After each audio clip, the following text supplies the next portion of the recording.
Welcome back. Today, I put together some of the worst snake encounters that went wrong, and I mean really wrong. From a barefoot laborer who stepped on a viper in a Bahawalpur wheat field and never made it home, to a man who had moved snakes off roads a dozen times and walked up to one last one, convinced he had it under control. It was October 3rd, 2018, in a third-floor apartment on Ulica Positano in Sofia, Bulgaria, where TikTok livestream viewers were about to watch a preventable death unfold through a phone screen. Mira Nikolova worked days at a print shop and streamed on TikTok with exotic reptile content late at night when her numbers were highest. I think it's worth noting that she had no formal training, no handling license, and no legal permit for any of the animals in her apartment, which had already drawn prior attention from local animal control complaints. Additionally, her reputation was built on proximity, opening enclosures on camera, moving animals by hand, responding to viewer pressure with the kind of ease that reads as expertise to anyone who doesn't know the difference. Her centerpiece was a black mamba, which was believed to be sourced through an informal exotic animal trading network operating across Eastern Europe. Now apparently, streams featuring it consistently pulled 2 to 3 times her average viewership. Black mambas are named for the ink-black interior of their open mouth, not their scales, which are olive gray. Adults reach 8 to 9 feet and carry a neurotoxic venom that, without treatment, can kill an adult human in under 45 minutes. They are reactive animals that respond to enclosure stress and sudden exposure with no readable warning, and boy did Mira hit all the check marks. Roughly 40 minutes into the stream, she opened the enclosure to reposition the animal closer to the front panel for better lighting. The mamba struck her right hand before her arm had fully entered the space. She pulled back and held the hand against her chest. Now here's where it gets crazy. She told the stream it might be a dry bite, 2 small puncture marks, minor bleeding at the entry points. Additionally, she said that she'll call emergency services later and that she got time before symptoms get serious. And sure enough, within minutes, her speech began to slow, enough that multiple viewers clipped the timestamp. Moments later, she was seated against the wall beneath the terrariums, both hands trembling with a fine, sustained irregularity visible on the wide-angle feed. She attempted to stand twice. Both attempts ended the same way, a slow descent back down the wall, not a drop, but a coordination failure, each movement slightly less controlled than the last. Salivation was visibly increasing. Her breathing became audible through the microphone. Each inhale slightly incomplete, each exhale slightly longer, and 50 minutes later, she was on the floor, back to the wall, legs extended. The stream was still running. Viewers contacted emergency services in Sofia. Confirming the address took time. She had never disclosed her location publicly, with several callers only able to provide partial identifiers from the live stream overlay rather than a verified physical address. The landlord was reached separately. Emergency response arrived over an hour after the bite. That was way too late. She had died minutes before. Coroner findings recorded acute respiratory failure, secondary to neurotoxic envenomation, consistent with black mamba bite, with neuromuscular paralysis as the primary mechanism. Time from bite to death was estimated at under 55 minutes. No antivenom was administered prior to cardiac arrest. Local authorities later seized the apartment and confirmed multiple unlicensed exotic reptiles were being kept in unsafe conditions, prompting an investigation into illegal wildlife trafficking channels in the region. After multiple flags, the platform took down the video. In my opinion, Mira understood the risk better than she let on. What she never accounted for was the difference between knowing something is dangerous and actually believing it will happen to you. That gap closed in under an hour, on camera, while thousands of people watched, and almost nobody moved fast enough to matter.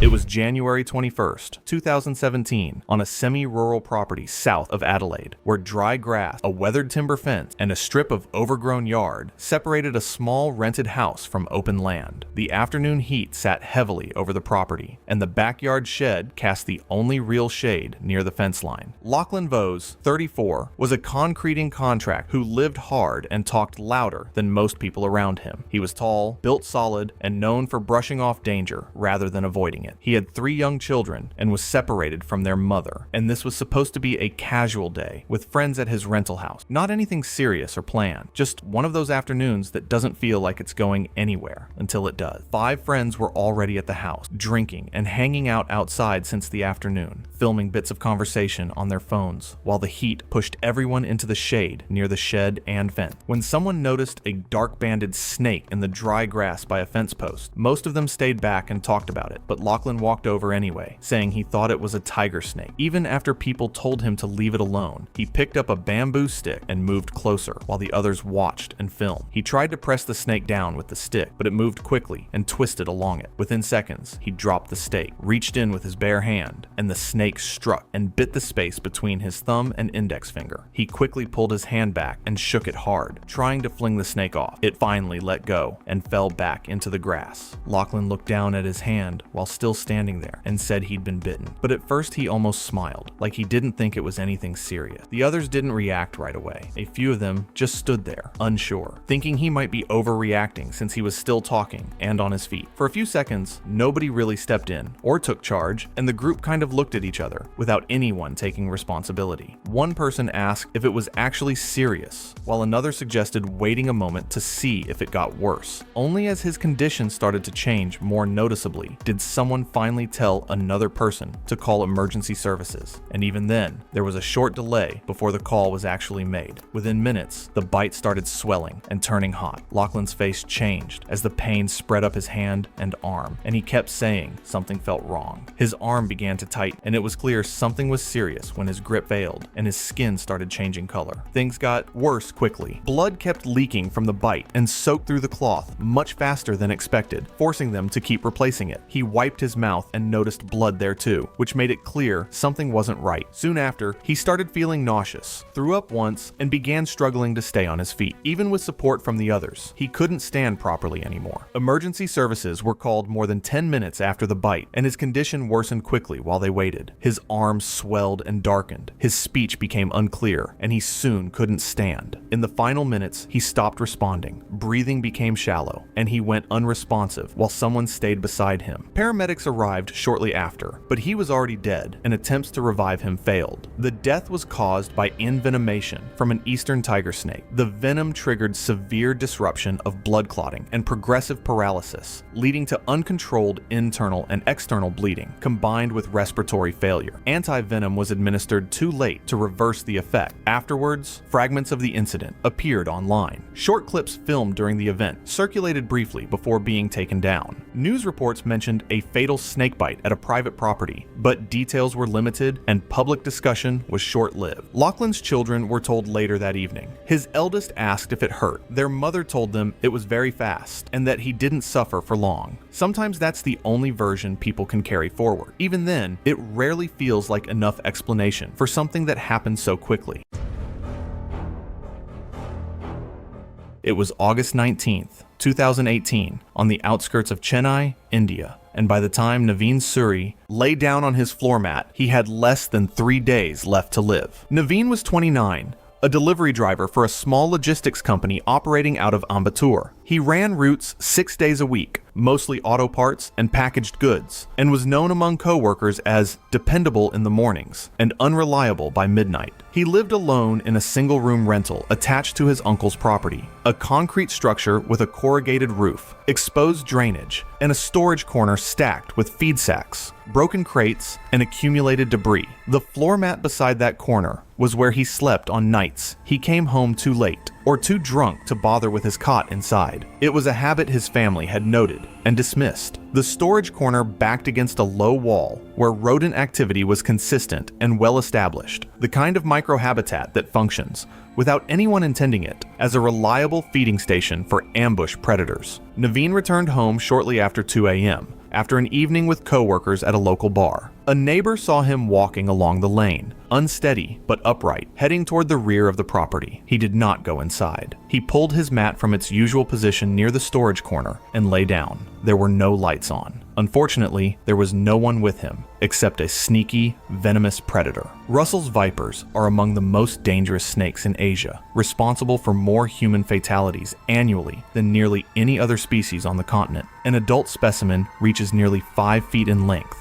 and carries a hemotoxic venom that disrupts the blood's ability to clot, attacks the kidneys directly, and works slowly enough that victims frequently fail to recognize the severity of what has happened to them. They do not chase. They sit and wait, remaining motionless near cover and rodent activity, and they strike when disturbed. At some point before dawn, he likely rolled onto the snake. The viper, estimated to be a large adult that had likely been resting against the base of the feed sacks, struck once, driving both fangs into the lower jaw and neck region. Naveen likely woke briefly, registered pain, and reached toward his face. He may even have assumed he had cut himself on the ground during a restless shift in sleep. Whatever he did that night, what we know is that he did not call out. The neighbor heard nothing. By the time the sky began to lighten, he was drifting in and out of sleep, remaining largely motionless afterward. Through the first day, the envenomation progressed without being recognized. However, his gums began to bleed around midday. He told his aunt, who came by with food, that he had bitten himself during the night. His face had begun to swell along the jaw. He was lethargic and nauseous, which his family attributed to the drinking. For me, this is the part that makes the case especially unsettling. A single defensive strike during an ordinary moment of sleep was enough to quietly set the entire outcome in motion, and nobody around him realized what had happened. He ate very little and slept through most of the afternoon and evening. No one examined the bite site closely. The 2 small puncture wounds, already surrounded by discolored and swelling tissue, were not identified as a snake bite.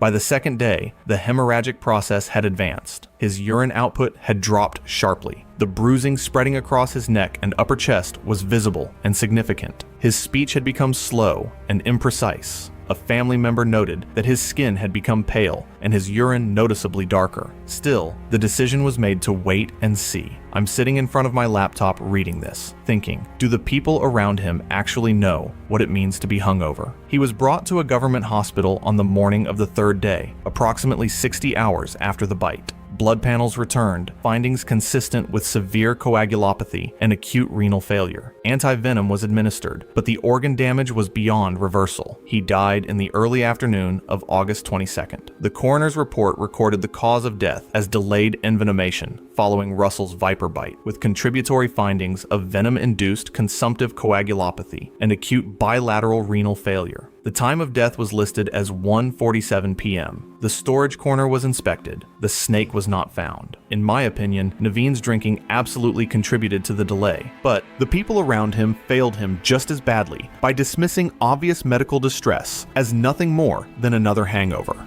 The decision to wait and see likely cost him the narrow window where treatment still could have saved his life.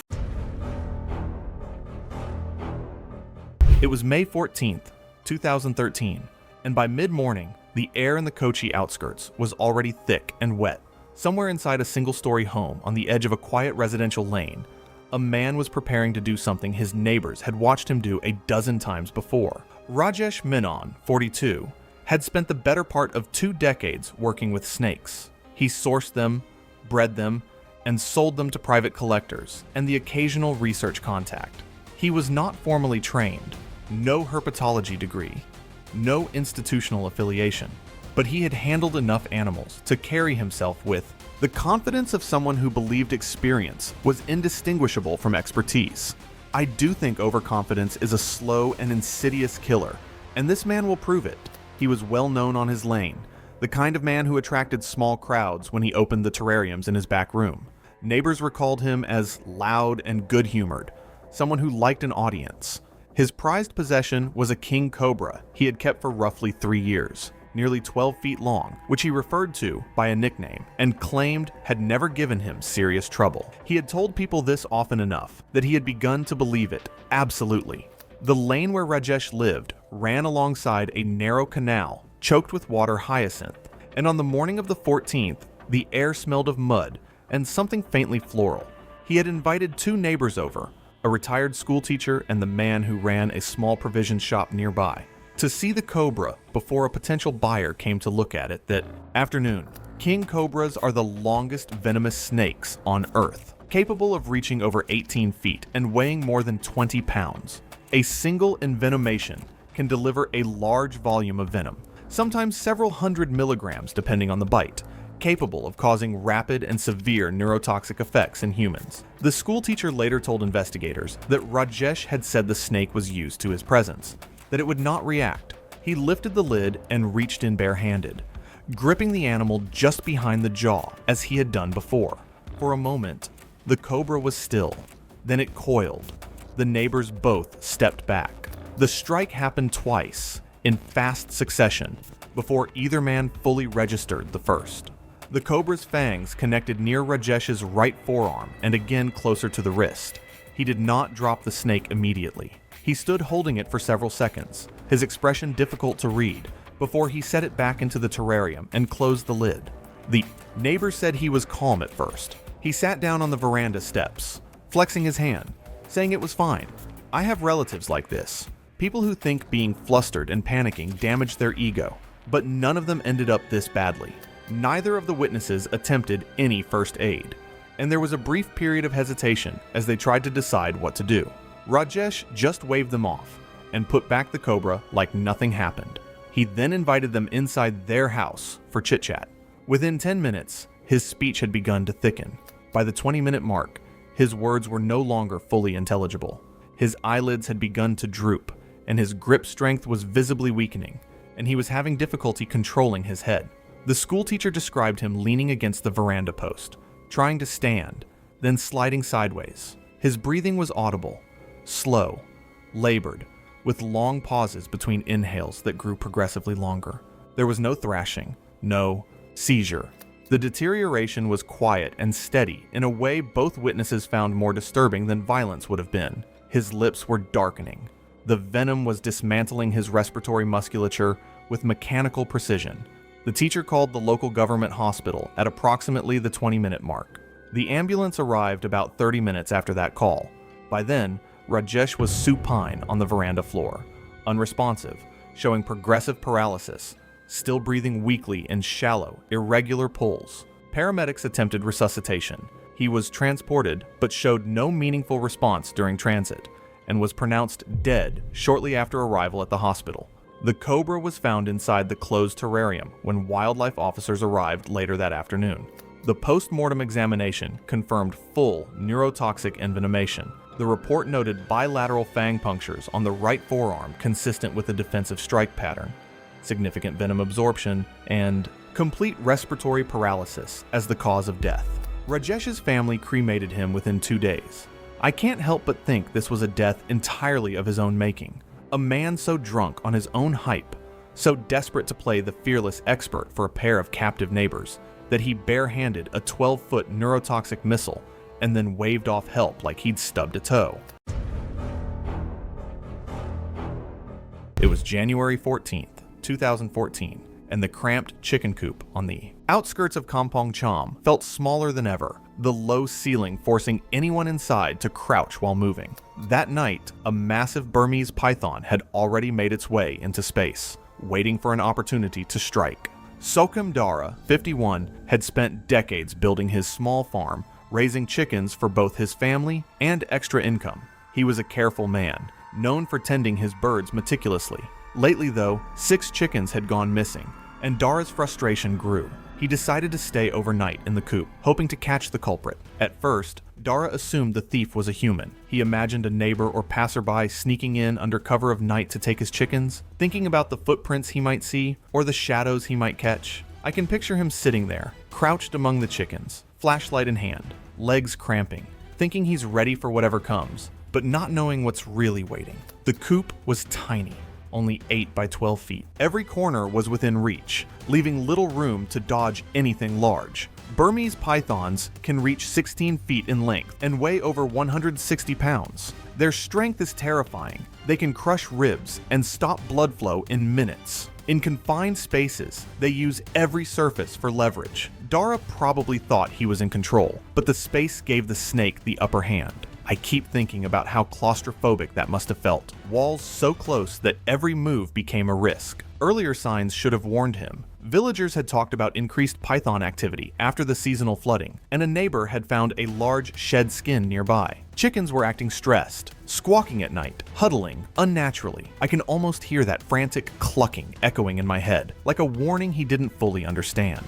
Around midnight, the chickens erupted into chaos. Dara's flashlight illuminated the massive python coiled around one of his hens. Startled, he lunged to save. The bird slipped on the damp floor and fell directly into the snake's striking range. The serpent uncoiled and struck, wrapping firm coils around Dara's torso while pinning his left arm. The python wasn't immediately crushing him, but each struggle only made it tighten further. I hate imagining the helplessness, trying to push it away, feeling it adjust and brace itself, realizing nothing you do loosens its grip. Every movement gave the snake more leverage. Its muscles worked like a machine, tightening around Dara's chest and abdomen, then looping around his legs. The cramped coop meant he couldn't twist or get proper footing. Breathing became shallow, each gasp weak and muffled. I can feel the panic imagining it, pressure crushing your ribs, arms pinned, and the ground slippery beneath you. Within minutes, he lost consciousness as the pressure around his chest restricted breathing and circulation. The next morning, a neighbor noticed the unusual silence and discovered Dara's body still wrapped in the python's coils. Authorities arrived about 30 minutes later, finding the snake had moved to a corner but remained in the coop. The examination showed multiple rib fractures and internal injuries consistent with prolonged constriction and asphyxiation. He was later pronounced dead from complications of his injuries. The python was nearly 17 feet long and was later relocated by wildlife officials. After Dara's death, neighboring farmers reinforced their coops and improved safety measures. His family eventually sold the property and moved closer to town. The incident became a cautionary tale, though little concrete action was taken beyond the immediate village. I keep thinking about that moment in the coop, how tiny it was. Dara didn't expect a python that large, and the confined space made escape impossible. It's hard not to feel the situation could have been avoided if he hadn't gone in, alone that night. The signs were there, the risk obvious, but I guess sometimes pride and worry about your livelihood make you take chances you shouldn't. I can't say it was careless. It was human, but yeah, this one was preventable. It was October 4th, 2016, on a corrugated dirt track south of Le Falaise, where a cloth bag with a loose knot came undone on a passenger seat. What followed wasn't immediate or dramatic in the way people usually imagine danger. It unfolded slowly, with no clear way to stop it once it began. Jenna Rue, 37, worked part-time on a game farm outside Mokopane, handling feeding schedules and enclosure upkeep. She kept reptiles as a hobby, starting with non-venomous species and gradually moving toward more dangerous ones over several years. About a year earlier, she had legally bought a boomslang and kept it under permit, but she had no formal training and mostly learned as she went through experience and advice from online reptile groups. She lived alone on a small property with 2 dogs. People who knew her often said she was careful in her own way, just not professionally guided. That morning, she needed to transport the boomslang to the game farm, about 22 kilometers away. She put it inside a cloth bag, tied it loosely, and placed it on the passenger seat. She didn't use a proper, rigid transport container, and she didn't bring any emergency kit or backup equipment. The dirt road she took wasn't smooth either, full of bumps and uneven patches that made the whole drive constantly shake and jolt. Partway through the drive, the constant bumps on the rough road slowly loosened the knot without her noticing. The bag started to open, and the snake began slipping out little by little. Before she even realized what was going on, it was already across her lap. In a split second, it bit her on the upper inner thigh. She reacted straight away, trying to pull away, but everything happened so fast that she lost control of the vehicle almost at the same time. The bakkie left the dirt track, hit an embankment, and rolled onto its side. The snake escaped through a broken window and disappeared into the roadside. Despite the crash, Jenna remained conscious and managed to get out of the vehicle. She had multiple injuries from the rollover, including cuts from glass, a broken wrist, and a scalp wound, but she was still able to move move and speak. A passerby found her shortly after the crash and called emergency services. She was taken to Lefalale District Hospital, where staff treated her injuries and noted the snake bite. At first, her condition appeared stable, and the bite itself showed little immediate swelling, which made the situation seem less urgent than it actually was. Boomslang venom acts slowly but severely, disrupting the body's ability to form blood clots. In the early hours after the bite, there may be little outward sign of what is happening internally. As time passed, however, bleeding began from her injuries and continued without stopping.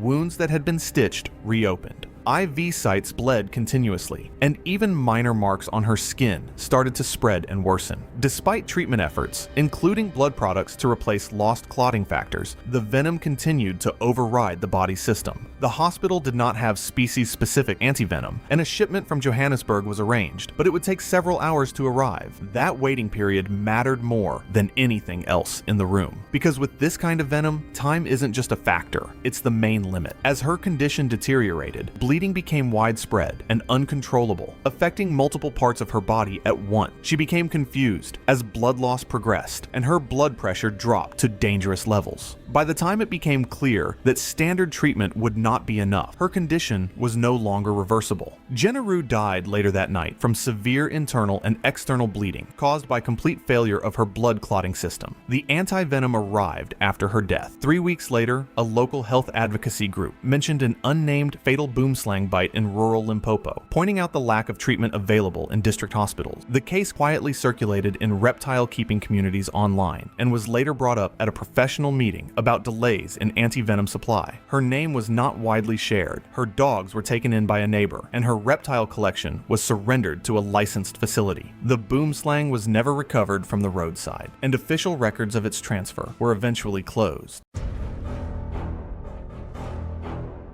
It was September 3rd, 2015, at the Limbe Wildlife Center on the southwestern coast of Cameroon, where the air smelled of damp soil and raw meat, and where a 26-year-old man spent his last coherent hours alone in a storage corridor, methodically tightening a cloth around his forearm, as if willpower alone could hold back what was already spreading through him. His name was Etienne Kova, and the Wildlife Center was still new territory for him, not geographically, but professionally. Etienne had worked at the center before, but in maintenance, fixing things, moving things, staying outside the enclosures. The reptile handler role was a step up with better pay, and just like 99% of us on our first new career break, he knew people were watching to see if he could handle it. He was the new guy in a room full of people who weren't. That morning, September 3rd, 2015, he was assigned to clean the terrarium housing one of the facility's Gaboon vipers. He had completed a feeding earlier in the shift. However, here's where the first domino falls. At some point between the feeding and the cleaning, the secondary lock on the enclosure was not fully latched. It wasn't broken nor missing, just not pressed far enough to catch.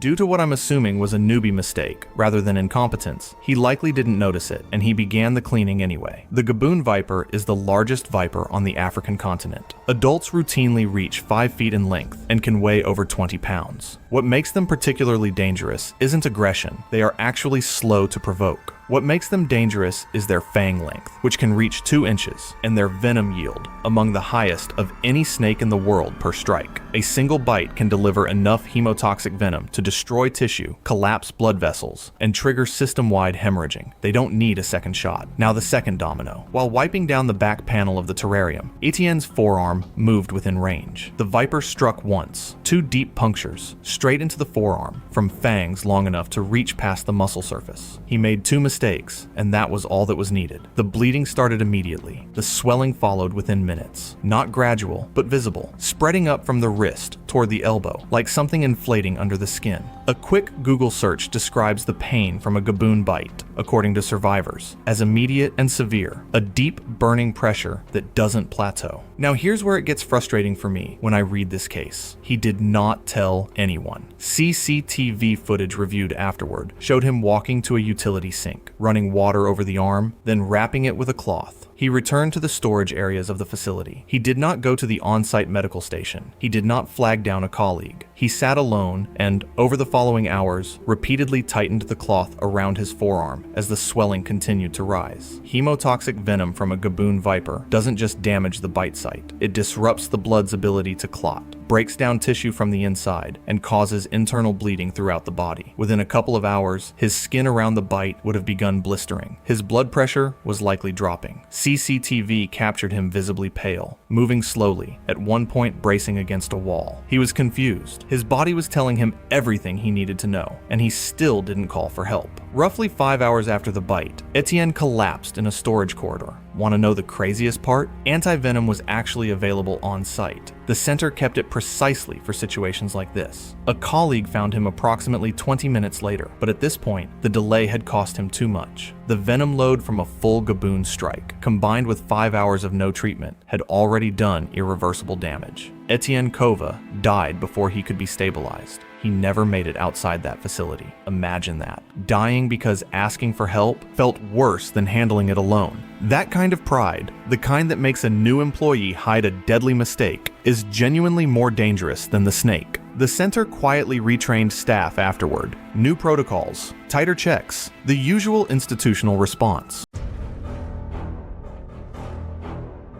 It was October 4th, 2016, on a citrus farm outside Tsenin, Limpopo, when a man was about to make a grave mistake with the sudden violence of fang and muscle. Peter Botha, 34, had worked the Lowveld his entire adult life. At Marula Ridge Farm, where he had been employed for 6 years, foremen trusted him with equipment and difficult labor. He was physically capable, rarely sick, and known for making decisions quickly and rarely reversing them. He had no formal training in wildlife handling, but had picked up small non-venomous snakes on farm property before. House snakes, juvenile pythons. His work that Tuesday was straightforward. Clear, overgrown citrus rows ahead of the weekend harvest, alongside co-worker Dion Erasmus, 29. Both men had been at it since early morning, under a clear October sky. The Eastern Grove runs close to a Letaba River tributary, where fever trees and scrub shade the irrigation channels below. Limpopo Lowveld in early October sits at the edge of the wet season, warm, humid, and alive with insects and the animals that hunt them.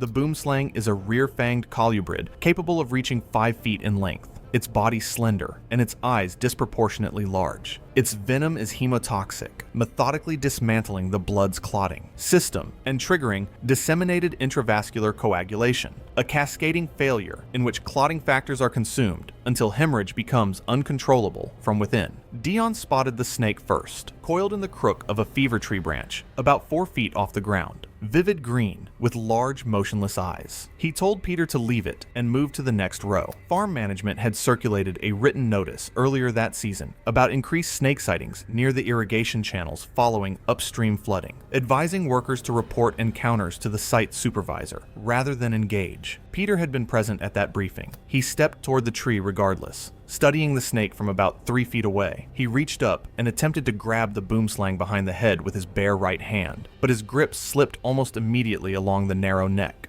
Dion, standing about 16 feet back, shouted at him to let it go. The snake bit once, a brief latch. Rather than a quick tap, its jaws working for a second before Peter pulled free. With contact to the palm of Peter's right hand, he released it, and the snake dropped into the brush and was gone. He held his hand up and looked at it. A small puncture, faint redness around the entry point, nothing more. He told Dion it felt like a bee sting. Neither man called the farm supervisor. Over the following 2 hours, he reported a mild headache and a heavy, fatigued feeling as bruising spread slowly across his palm and up into his wrist, pooling dark and soft beneath the skin. They improvised a tourniquet from a shirt sleeve cinched above the elbow and pressed a compress of crushed wild herbs, used locally for insect bites, against the wound. He held his arm elevated against a fence post, flexing his fingers periodically through the afternoon. The pain remained dull, and the swelling moved gradually enough that neither man treated it as an emergency. By 4 p.m., roughly 5 hours after the bite, Peter's gums bled when he pressed his tongue to them. A shallow scratch on his forearm from the morning's brush clearing oozed steadily and would not close. He vomited once near the irrigation line and sat down on a root. The skin of his hand and forearm had turned mottled purple-black from the wrist upward, the tissue beneath swollen and tight. He was pale and moving with the deliberate slowness of someone trying not to fall. The whites of his eyes had turned visibly blood red from hemorrhage rather than clear.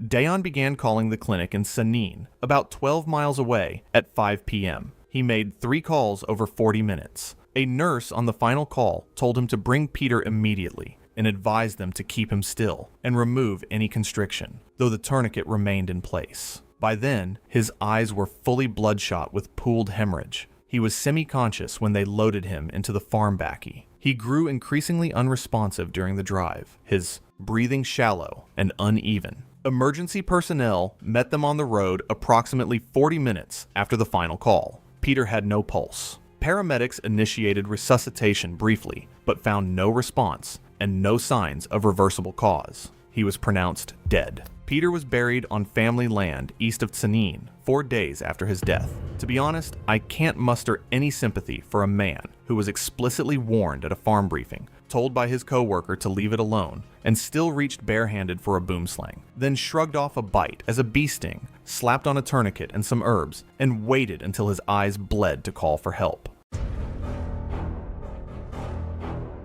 It was July 15, 2016, along a rural highway in Trang Province, Thailand. Traffic had slowed under the afternoon heat because a large king cobra was stretched across the road. Niran Pechkul, 34, was known around nearby areas as someone who could deal with snakes. He worked as a motorcycle mechanic, but on the side, he helped remove snakes from homes and small properties. He didn't have formal training, but he had done it enough times that he trusted himself. Small bites and close calls didn't scare him anymore. They just became stories he told. To me, it feels like this is where things start to go wrong. When you've done something enough times that you stop thinking about what could actually happen. That afternoon, Niran was riding home when he saw the traffic. He moved between the stopped vehicles and saw the cobra lying across both lanes. It was large, thick, and already watching everything around it. Some people had stepped out of their cars. A few were filming. Others just stood there, unsure what to do. I've seen situations like this before. Once people stop and gather, it usually makes things worse. The snake had its head raised slightly, hood partly open, following movement. A truck driver nearby warned people to stay back. A few others agreed and said it was better to wait, but Niran stepped forward and said he could move it. Honestly, this feels like one of those moments where everything depends on a single choice, whether you step in or just leave it alone. He walked behind the snake, planning to grab it the way he had seen in videos. But as he got closer, the cobra turned toward him, its head lifted higher, body tensing. Watching videos makes it look easy. Real life isn't like that. Niran moved quickly and tried to grab the head, but his hand landed too far back. The cobra reacted instantly. It twisted and struck. The first bite hit his left forearm as he raised it. Niran pulled back immediately and lost his grip. The cobra recoiled, hood flared wide, holding its ground. As he stumbled backward, his movement brought him close again. The snake struck a second time in quick succession, a defensive reaction rather than a pursuit. From what I know, once something goes wrong with a snake like this, the situation escalates fast. He managed to move a few steps, but something was already off. At first it was subtle. He looked unsteady. His movements slowed. When he tried to speak, his words didn't come out clearly. Then his breathing began to change, becoming shallow and strained. People around him didn't know what to do. Some shouted, others moved away. One person called for help. I don't think people freeze because they don't care. They just don't know how to react in a situation like this. Niran collapsed near the side of the road. The cobra lowered itself and moved away into the nearby vegetation. On the ground, his condition continued to deteriorate. He remained conscious for a short time, but he couldn't respond properly. His breathing grew weaker, each breath more labored than the last. Within around 15 minutes of the bite, it had become critically shallow. Emergency services arrived shortly after, finding him barely responsive and showing signs of severe neurotoxic envenomation. He was placed in an ambulance, but his condition deteriorated during transport. His breathing grew increasingly irregular as paralysis spread, and despite efforts to support his airway, he went into respiratory failure. He was pronounced dead at the hospital shortly after. Arrival, approximately 40 minutes after the initial bite. The incident didn't get much attention. It was reported simply as a snake handling accident. People who knew him remembered him as someone who helped others, but also someone who got too comfortable doing something dangerous. I think that's what makes this hard. He wasn't trying to do something reckless. He just believed he could handle it. For me, this feels preventable. He didn't have to step in. People were already waiting, and help could have been called. I don't think he meant to take a big risk, but he still chose to. With something like a king cobra, there's almost no room for mistakes. Sometimes the safer move is just to leave it alone, even if you think you can handle it. It was July 17, 2016, in Melbourne, where a cold snap pushed heating systems in inner residential buildings into constant cycling, and warm air moved through shared wall cavities. In a quiet apartment block in Toorak, the night before had passed without incident, but something hidden inside the building was already in motion. Eunice Hartwell, 74, was a retired school librarian who had lived alone in apartment 4B for more than 10 years. Neighbors knew her as quiet, steady, and someone who stuck to the same simple routine every day. In apartment 4C next door, Bren Calloway, 41, worked as a commodities broker and illegally kept a coastal taipan acquired through underground reptile trading circles, housing it in a custom enclosure and treating it more like an exotic display animal than a dangerously venomous snake. People in the building didn't really know what was going on behind closed doors like that. It's the kind of thing that only becomes real after something goes wrong, not before. The coastal taipan is one of Australia's most dangerous venomous snakes, carrying a powerful neurotoxic venom capable of causing rapid paralysis and respiratory failure if untreated. Over the weekend, the enclosure's lid was not properly secured, and the clasp eventually gave way. The snake escaped into the apartment's internal wall cavity through a gap near the plumbing. Investigators believed the snake moved through the shared wall cavity before eventually emerging behind the lower cabinets in her kitchen. That morning, she reached into a narrow gap beside her toaster as she normally did and suddenly felt something brush against her hand. The snake struck twice in less than a second, leaving 2 small puncture marks on the back of her right hand before retreating the same way it came. At first, the pain was mild and easy to brush off. She rinsed her hand under cold water and thought it was just a small bite or scratch that would settle on its own. For a few minutes, nothing seemed out of the ordinary, which made it even easier to ignore. But soon, something started to feel off. Nausea crept in, followed by a heavy headache that made it harder to focus. She began sweating and felt a tight, uneasy sensation in her stomach as weakness spread through her arms, like they weren't fully responding anymore. As the venom spread, early neurological symptoms began to appear. Her hands became weak and unsteady, and a heaviness spread through her face and speech muscles, making it harder to form words clearly or focus on what she was feeling. She paused for a moment, trying to steady herself and make sense of the sudden change, but the weakness kept building instead of easing.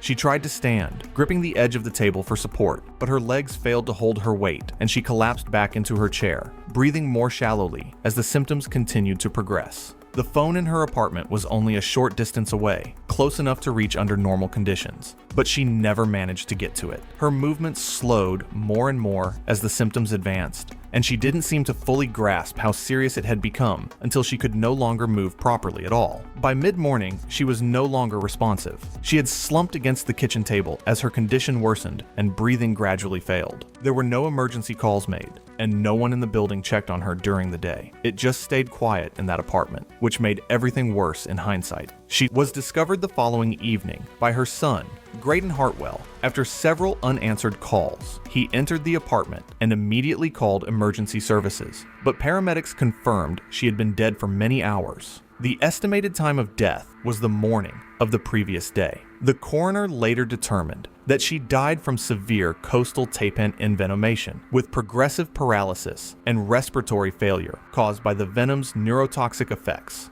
The bite marks were small and easily mistaken for a minor injury, which likely delayed any chance of response. Without rapid antivenom treatment, severe taipan envenomation is often fatal within hours. A search of the neighboring unit revealed the now empty enclosure. The snake was later found alive inside the building's wall cavity and removed by wildlife authorities 2 days after the incident. The owner was charged under illegal wildlife possession and negligence-related offenses, and later received a suspended sentence and fine. The building later sealed up all the wall gaps the following year. The case got a short burst of attention in the news before people moved on and stopped talking about it. Investigators pointed out how one poorly secured enclosure and a small, unnoticed gap in the wall were enough to let a dangerous animal move through people's homes. It was June 11th, 2017, on Muna Island in southeast Sulawesi, Indonesia, and the kind of humid afternoon that makes the air feel like a wet cloth pressed against the skin. The sort of day where a woman walks a familiar path without thinking twice and does not come home. Now, you need to understand the setting first to make this story make sense. The rubber plantations of southeast Sulawesi are not wilderness in the dramatic sense. They are working land, rows of tapped trees bleeding latex into small cups, the ground perpetually damp, layered with years of fallen fronds and rotting organic debris. Children are told not to cut through certain sections alone.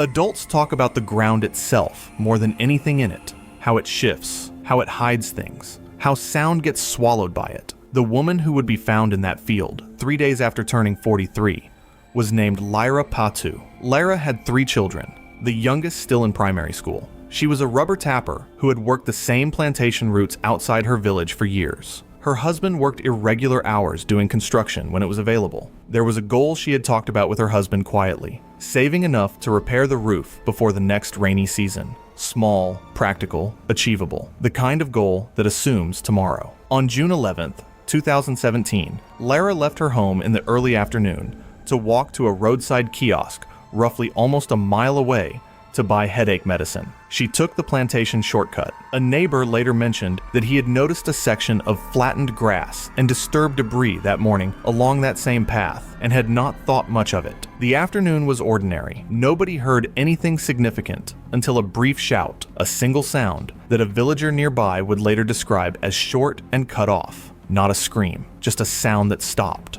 Now, in a place like that, it could have been any animal. Unfortunately, that day, the man who heard it actually assumed it was. When Lara had not returned by dusk, her husband began asking around. A group of neighbors took flashlights into the plantation. Moments later, what they found first were drag marks in the soft earth, a rough furrow stretching approximately 15 feet through the debris, ending where the ground cover thickened. Nearby, a python lay visibly distended, largely motionless. Reticulated pythons are the longest snakes on Earth. Adults in the range found across Sulawesi and the surrounding islands regularly reach 16 to 20 feet, with confirmed specimens exceeding 23 feet and weighing over 165 pounds. They are ambush predators, not pursuit hunters. They wait. You may already know that their strike is not about venom. It is about grip. Now, based on what I've read, they are not rare on Muna Island. They are simply rarely seen. The python they found was estimated between 20 and 23 feet. Likely thinking of the worst, they cut it open. And to everyone's horror, their fear was confirmed. Lara's body was inside, almost intact. Her arms were at her sides, with noticeable compression, bruising along the torso, and limbs consistent with constriction, with minimal visible digestion. She had been swallowed, head first. Her husband was the one who had to be pulled back first. He had been among those who followed the drag marks into the plantation and was still holding a flashlight when they cut the python open. When it became clear what they were looking at, he reportedly stepped away without speaking and sat down in the wet leaf litter just off the path, refusing to look again as others took over. Local authorities were informed afterward,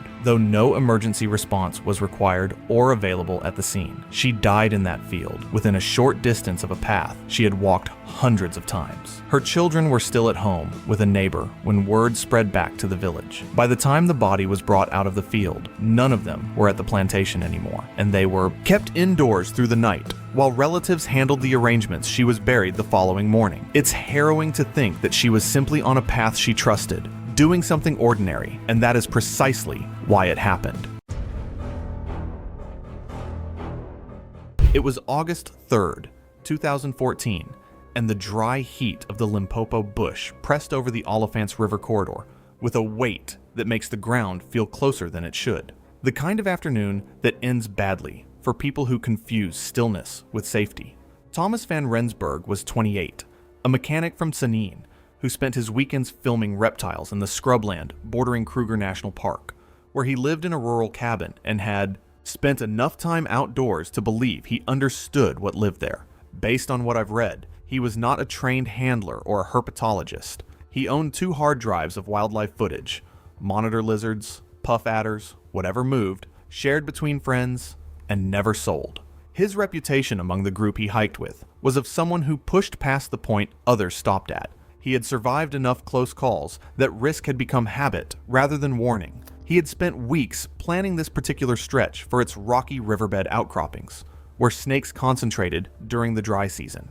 His 3 companions, Luan, Kobus, and Danny, had made trips with him before and understood his pattern. The campsite sat in dry Mopane scrub above a sand-bottomed bend of the Olifants. The terrain all flat rock and dead grass. The black mamba is among the fastest land snakes on the continent, capable of roughly 10 to 12 miles per hour in short bursts. Its venom is almost entirely neurotoxic. Without antivenom, a single bite can kill an adult human within hours, and when provoked, the mamba does not strike once. They found the snake near a granite shelf at late afternoon.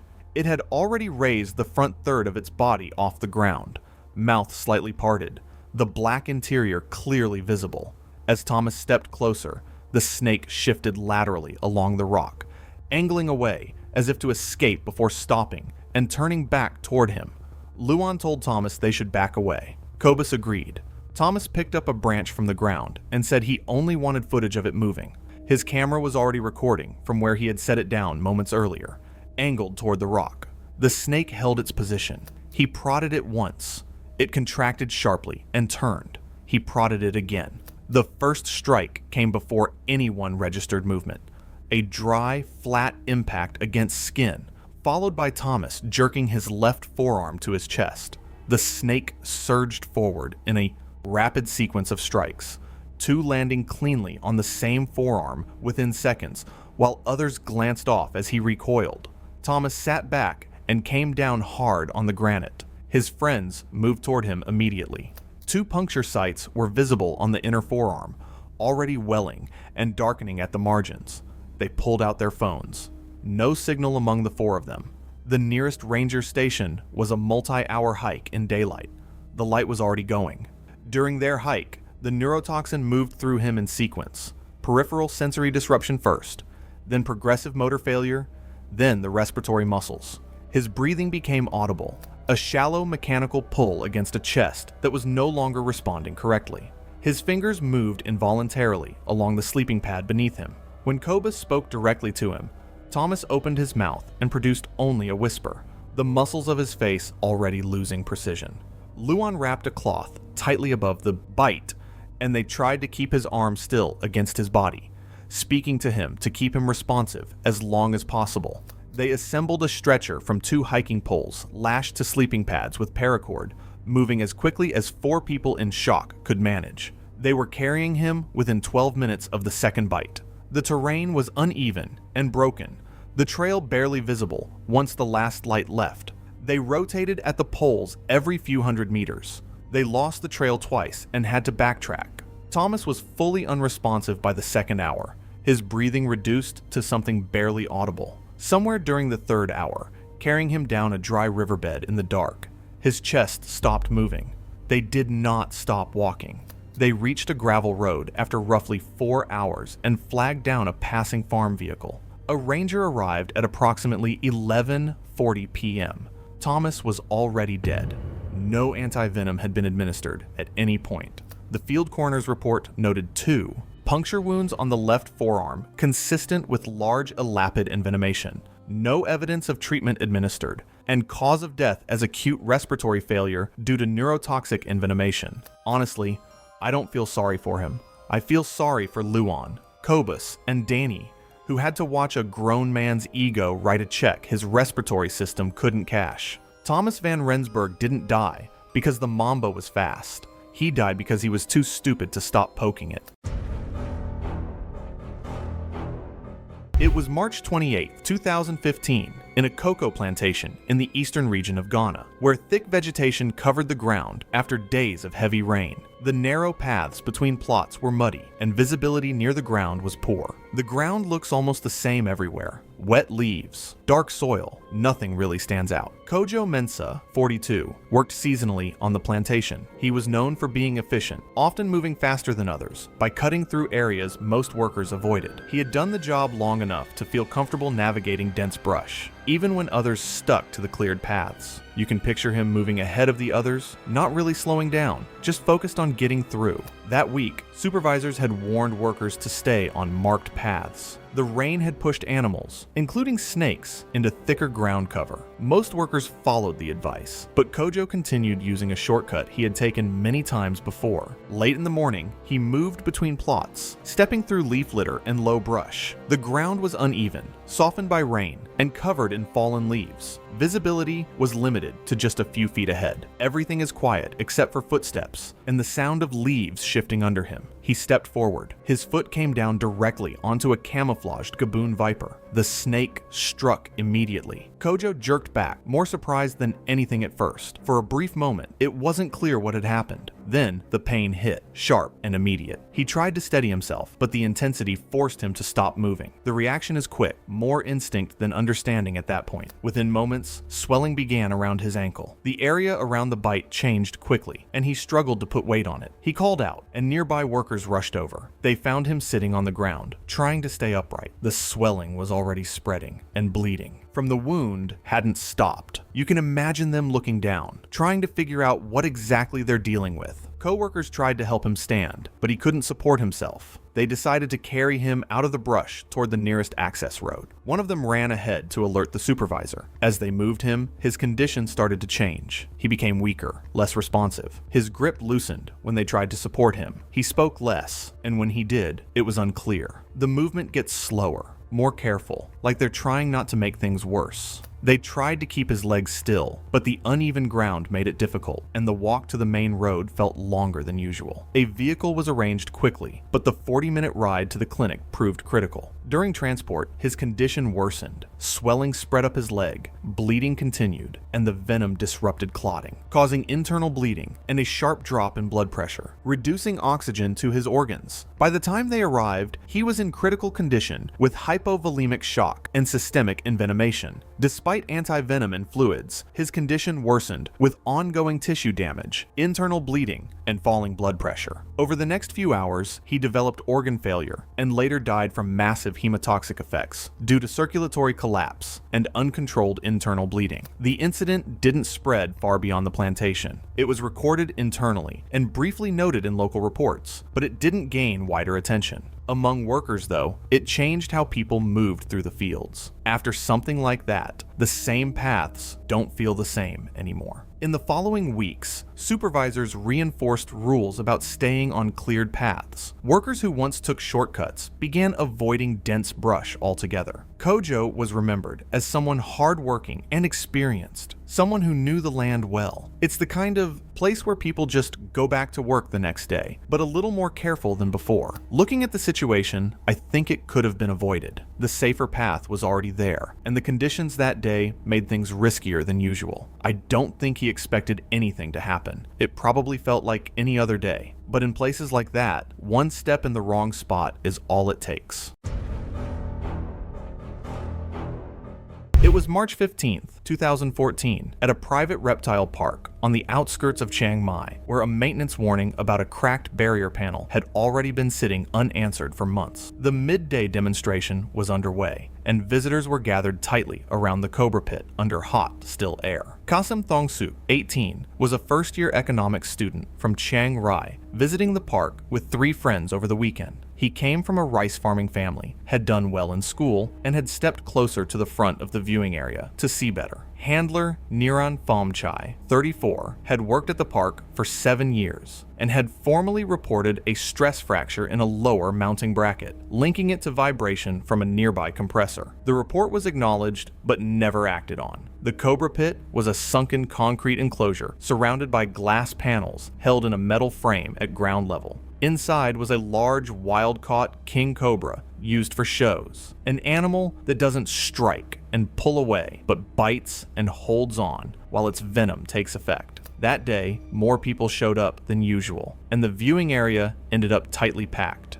During the show, the crowd at the back suddenly pushed forward, and in seconds, there was no room left for anyone to step back or move aside. Bodies pressed tighter and tighter until the entire front row was packed shoulder to shoulder against the barrier. The pressure kept building, unnoticed at first, until the weakened section of the enclosure could no longer hold. The damaged bracket finally gave way with a sudden snap, and part of the barrier buckled inward. In the chaos, Kasim lost his footing as the crowd surged again, and he went over the broken edge, falling nearly 2 meters onto the concrete floor below. 1 second, he was standing with everyone else. The next, he was gone from view. The cobra reacted right away. Before anyone could reach him, it struck the left side of his head near the temple and then recoiled as people above screamed and backed away in panic. Handler Neron rushed in with a hook and pulled the cobra farther back as staff scrambled into the enclosure. Qasim let out a short cry when he hit the ground, but it faded quickly as he tried to move. His body started to stiffen almost immediately, and he couldn't control himself properly anymore. Within moments, he collapsed flat on the concrete, unable to respond or even sit back up, while everything around him turned into chaos. Security rushed into the enclosure within seconds, shouting and trying to push people back. Qasim's left eye had started to drift slightly, and when he tried to speak, only broken, unclear words came out. He was still awake at first, but it was obvious something was very wrong as his movements slowed and then almost completely stopped. The venom was already spreading through his nervous system, shutting down his muscle control and making it harder for him to breathe properly. Staff quickly gave him anti-venom, but the park only had a small amount on hand, not nearly enough for a full treatment. At that point, it was already a race they couldn't really win. Most people in the crowd didn't fully understand how fast things had shifted from a show to an emergency. Emergency services were called right after the fall, and paramedics arrived a few minutes later, but he was already beyond saving. He was later pronounced dead in the park's medical room. The cause of death was acute neurotoxic envenomation from a king cobra bite, leading to progressive paralysis and respiratory failure less than an hour later, despite partial treatment. Investigators also noted that the limited anti-venom on site played a role in the failed response. Videos of the incident were taken by several visitors and shared online within hours before being picked up by regional Thai news. Investigators later confirmed that a maintenance report warning about a cracked support bracket had been ignored for months, and internal checks also showed ongoing stress building around the enclosure that was never fixed. The park was shut down following criminal negligence charges, later followed by a private civil settlement. It never reopened, and while Qasim's university held a small memorial, his family stayed out of public view, and the case slowly faded from public discussion.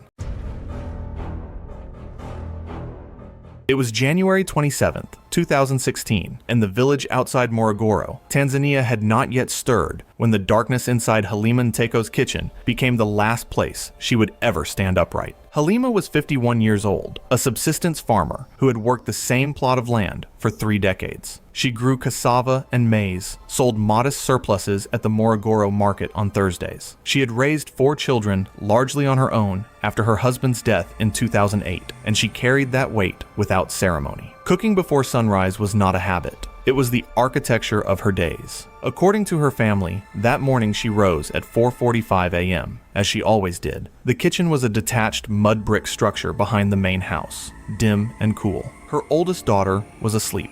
The village was silent. The cupboard where Halima stored her cookware sat low to the ground, its door warped slightly so it never fully closed. A sack of dried maize had been kept beside it for several days after the previous harvest, and family members later said rats had been getting into the kitchen at night. The cupboard's dark lower space likely offered the snake temporary cover while hunting rodents drawn to the grain. There had been talk in the village in the weeks prior about snakes being spotted closer to homes. The dry season had pushed them towards structures that retained heat. Halima's neighbor had killed a small puff adder near his doorway only days earlier and had mentioned it to others. Whether Halima heard this or dismissed it as neighborhood talk is not known. What is known is that she did not use a light. She reached in. The black mamba is among the most dangerous snakes on Earth. Adults commonly reach 8 to 9 feet in length and can move at speeds approaching up to about 10 to 12 miles per hour in short bursts on open ground. Their venom is almost entirely neurotoxic, attacking the nervous system with a speed that separates them from most other species. A single bite delivers enough dendrotoxin to kill an adult human in as little as 45 minutes without treatment. They are not aggressive by nature, but they are defensive without hesitation when cornered. The mamba struck the back of her right hand. The bite itself lasted less than a second. Halima pulled her arm back sharply and stumbled away from the cupboard. Her daughter, woken by the sound of the clay pot hitting the floor, found her mother standing in the center of the kitchen, shaking her hand. Halima told her daughter she had been bitten by something. She looked for the perpetrator and found the snake. Her daughter and a neighbor loaded her into a vehicle and drove toward the nearest clinic 6 miles away. The drive already took 22 minutes, and as if it couldn't get any worse, the clinic had no antivenom when they arrived. Staff noted her pupils were dilated and unresponsive. Her breathing had become shallow and irregular. The hospital in Morogoro that stocked antivenom was another 19 miles. The family was told to go. Now I think that's crazy. These nurses and doctors knew they wouldn't make it, and they still gave the family hope.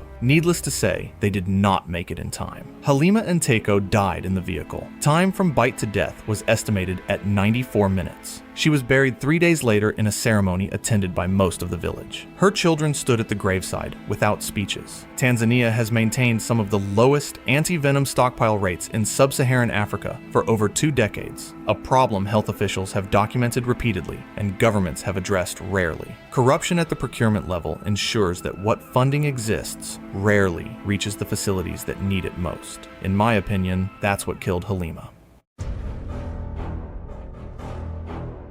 It was November 7th, 2013, and the Worarat market in Chiang Mai, Thailand was already dense with vendors by mid-morning, except in one corner of the reptile section, where a 19-year-old lay, motionless on the ground, while the surrounding crowd pressed inward, and nobody knew what to do. Somchai Phan grew up 4 blocks from that market. He had enrolled the previous year, pursuing a biology degree. His professors described him as bright but unfocused, someone who could recite snake taxonomy, but struggled to finish a lecture without pulling out his phone. He had built a modest following on Facebook, posting close-range animal photographs, monitor lizards from river embankments, tokay geckos from neighborhood walls, and twice, pythons he had pulled from drainage channels near the market. His classmates found it impressive. His parents had asked him repeatedly to stop. He had come to Worarat that Thursday, specifically to photograph a king cobra that a vendor named Prathan had received 2 days earlier, kept discreetly in a reinforced wooden snake box near the back of his stall. Somchai was not there to buy it. Apparently, he wanted a close-range shot with his smartphone, ideally with his own face in the frame. King cobras are the longest venomous snakes on Earth, capable of reaching 18 feet and weighing up to 20 pounds. A single bite can deliver a large volume of neurotoxic venom, sometimes several hundred milligrams, with effects depending on how much is injected. The venom dismantles the nervous system systematically, targeting the muscles that control breathing, and eventually the heart. It does not cause dramatic convulsions. It causes a progressive, measurable shutdown. Prathan had secured the snake box and posted a handwritten note in Thai on the front. Do not open. He had sold reptiles for 11 years and kept king cobras twice before, always with locked enclosures and thick gloves within reach. That morning, he had warned 2 other visitors away from the box before Somchai arrived, and had stepped only a few meters away to speak with another seller. When Somchai crouched near the box around 10:40 a.m. and lifted the lid slightly, Prathan told him directly in Thai to step back. Imagine that. He was already warned, potentially saving his life, yet he still continued. A vendor at the adjacent stall echoed the warning. Somchai raised his phone, adjusted his angle, and leaned directly over the opening, bringing his upper body within a foot or 2 of the rim. The cobra struck upward from inside the opening, fangs making clean contact with Somchai's chest, left of center, through his shirt. The force pushed him back onto his heels, but did not put him on the ground immediately. Prathan, standing 3 feet away, later told police that within the first minute, Somchai's expression shifted from focused to strained, his eyes blinking more slowly and his mouth tightening as if he were trying to speak but could not. Somchai remained upright for a moment before sitting down on the ground. Over the next several minutes, a faint trembling appeared in his hands. His eyelids began to droop and his head started to lose support at the neck, forcing him to tilt it slightly back. Prathan came around the counter and moved him away from the box, laying him flat in the shade of the adjacent canopy. Somchai's chest was still rising, but each breath was shorter than the one before it. By approximately 15 minutes, his eyes were open and struggling to stay focused. His mouth had gone slack. His fingers had slowed to minimal movement. A faint bluish tint began to appear around his lips as his breathing weakened. By 30 minutes, he was making only shallow, infrequent attempts to breathe. Bystanders attempted to tilt his head back to open his airway and fanned his face. One man poured water on his forehead. Another bystander tried to wrap cloth around his upper torso in an attempt to slow the spread of venom, though it had no effect. None of it addressed what was systematically happening inside him. Prathan called the emergency line at approximately 10:47 a.m. Responders arrived at 11:26, roughly 40 minutes. After the strike, Somchai was unresponsive, with no spontaneous respiration, despite basic airway support administered on scene. The coroner's summary noted cause of death as respiratory paralysis, secondary to neurotoxic envenomation. No significant wound laceration was found on external examination. The fangs had punctured cleanly and closed. Time of death was estimated between 11:10 and 11:30 a.m. Somchai's parents collected his belongings from the university the following week. I don't know what's more baffling, that Somchai ignored a handwritten warning, a verbal warning from the vendor, and another warning from a neighboring stall, all to lean his face and chest directly over an open snake box holding a king cobra for a selfie.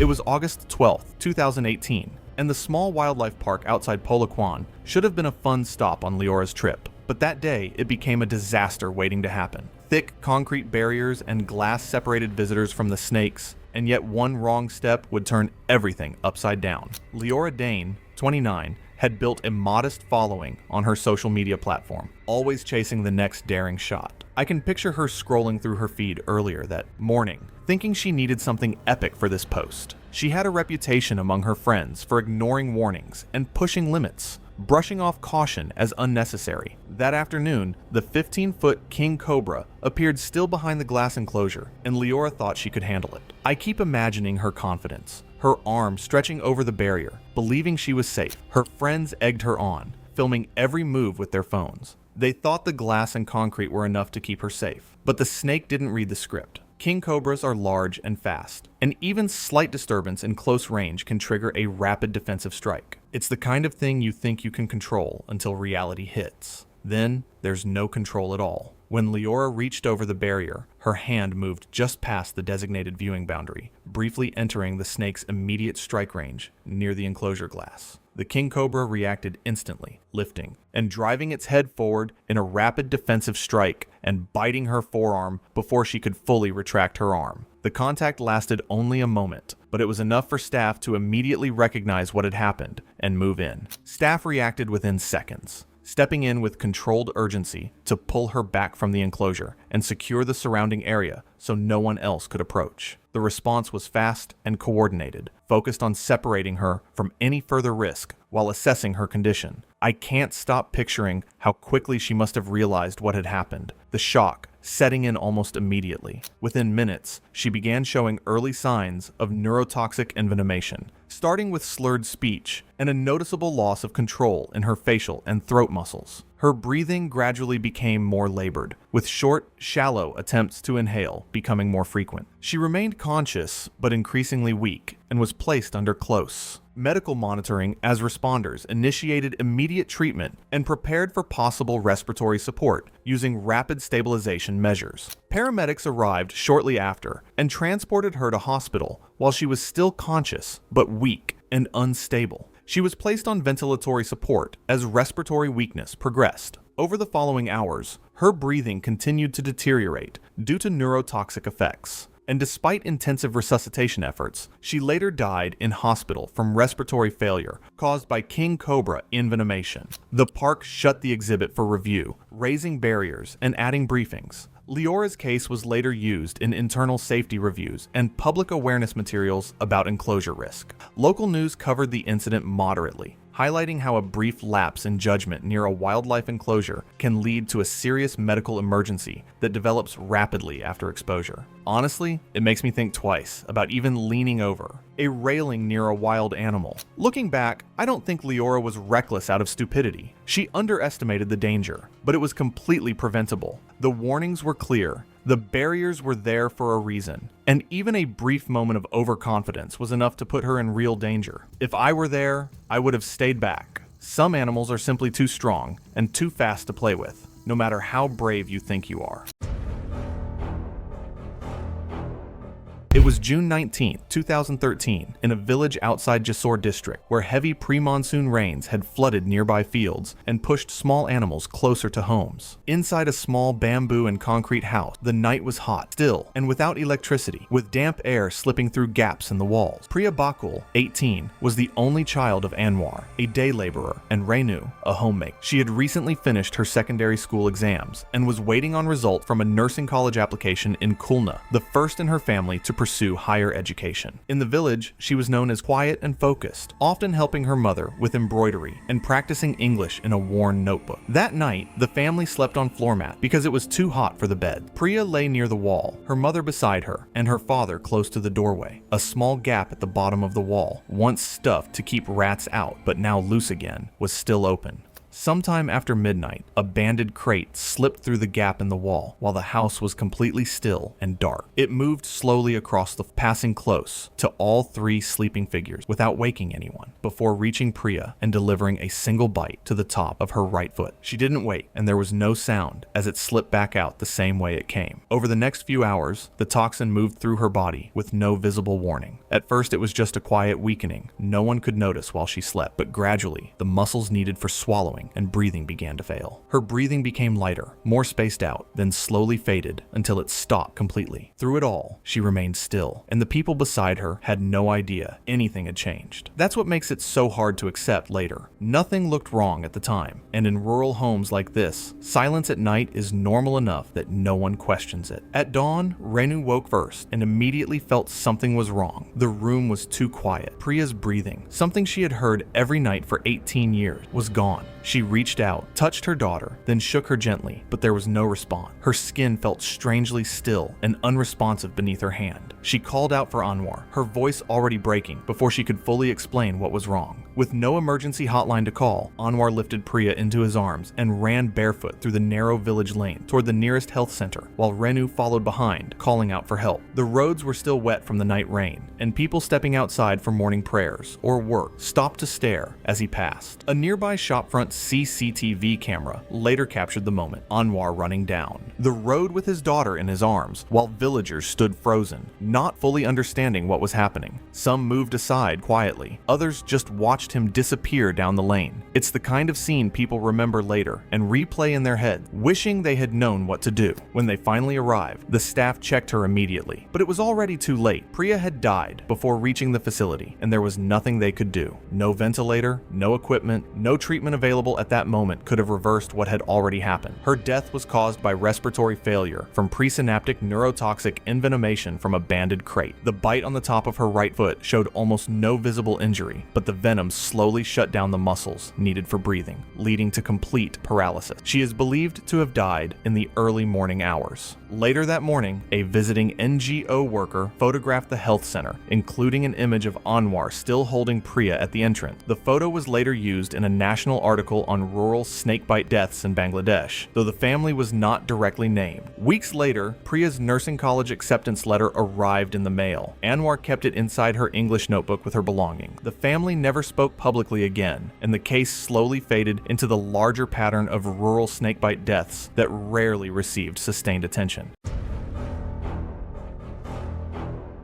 It was March 8th, 2013, and the Brazilian Amazon had already begun swallowing the light by the time Sergeant Paulo Renes led his squad through the western edge of Acre State, a place where the jungle doesn't thin out, it closes in, and where the ground beneath your boots is never quite solid enough to trust. Rene was 34 years old, a career infantry soldier from Fortaleza who had spent 11 of those years in active service, including 2 prior jungle rotations. He had 3 weeks left on a 6-month rotation that had stretched into 7 due to personnel shortages. His wife had given birth to their second child 4 months earlier, a boy he had held exactly once. Already, this is a tough read. The squad's assignment that evening was a routine perimeter sweep of a suspected encampment site. Nothing had turned up in 2 days. The men were tired in the particular way that accumulates slowly: bad sleep, wet gear, repetitive movement through identical terrain. Rene was walking rear center of a 5-man file when they entered a low corridor of overgrowth near a creek drainage, the kind of passage where the canopy drops and the floor becomes a mat of decomposing leaves, root tangles, and standing water no deeper than your ankle. All members of the squad were wearing standard-issue jungle fatigues, with blouse trousers secured over reinforced combat boots, reducing but not eliminating exposure at points of flexion during movement through dense vegetation and uneven ground. At approximately 5:40 p.m., Renee stepped through a cluster of broad-leafed ground cover near the drainage edge. A bushmaster struck from concealed vegetation at ground level, biting into the lower leg just above the boot line during a weight transfer step on uneven terrain. The bushmaster is the longest venomous snake in the Western Hemisphere, reaching up to 12 feet and weighing close to 11 pounds. Its fangs can exceed 1 inch in length and deliver a hemotoxic venom that causes severe coagulopathy, vascular damage, and systemic bleeding disorders. People said that Renee's went down immediately. The puncture wounds were small, easy to underestimate, but his squad leader recognized the severity of the situation. He applied a field bandage within minutes, and they began moving him out by stretcher. The nearest facility equipped to treat severe envenomation was a military hospital in Rio Branco, a journey that under normal conditions required several hours by road, and these were not normal conditions. The terrain between their position and the extraction point involved creek crossings and a ridge section that turned to mud in the wet season. A medevac helicopter had no viable landing zone within 4 kilometers of their position, and worsening canopy density further limited extraction options. None of these factors had been formally elevated as a compounding risk before the patrol departed. The swelling started within the first hour. By the third hour, it had spread beyond the immediate bite site and was tracking upward along the limb, the skin tightening and discoloring into deep bruising patterns. His gums began bleeding around hour 5, then his nose. His blood pressure was falling by the time they reached the first creek crossing, and the stretcher movement on uneven ground was slow, sometimes less than a kilometer per hour. He was conscious, but increasingly incoherent. There's not much info on what Renee was saying during this time, but it made me think of his family. By this point, the squad had covered a greater than expected distance in fragmented segments due to repeated terrain bottlenecks, reducing overall evacuation efficiency despite continuous movement. By the 12th hour, he had gone into circulatory shock. His extremities were cold. His breathing was shallow and irregular. He died somewhere between hours 17 and 18, still on the stretcher, still in the jungle, still several kilometers from the extraction point. Renee had been trained to engage armed combatants in hostile environments. These men were carrying rifles, radios, medical kits, and years of military training, yet they were so helpless. Back in Fortaleza, his wife received the notification, leaving 2 children to grow up with almost no memory of the man who had spent years surviving combat environments, only to die during a routine jungle patrol. It was February 19th, 2015, and the red dirt plains outside Broken Hill, New South Wales, had already begun to radiate heat by mid-morning, the kind that warps the air above the ground into something that looks alive. Mara Wynn, 34, had spent the better part of 6 years building a reputation in amateur herpetology circles as someone who got the shot no one else could.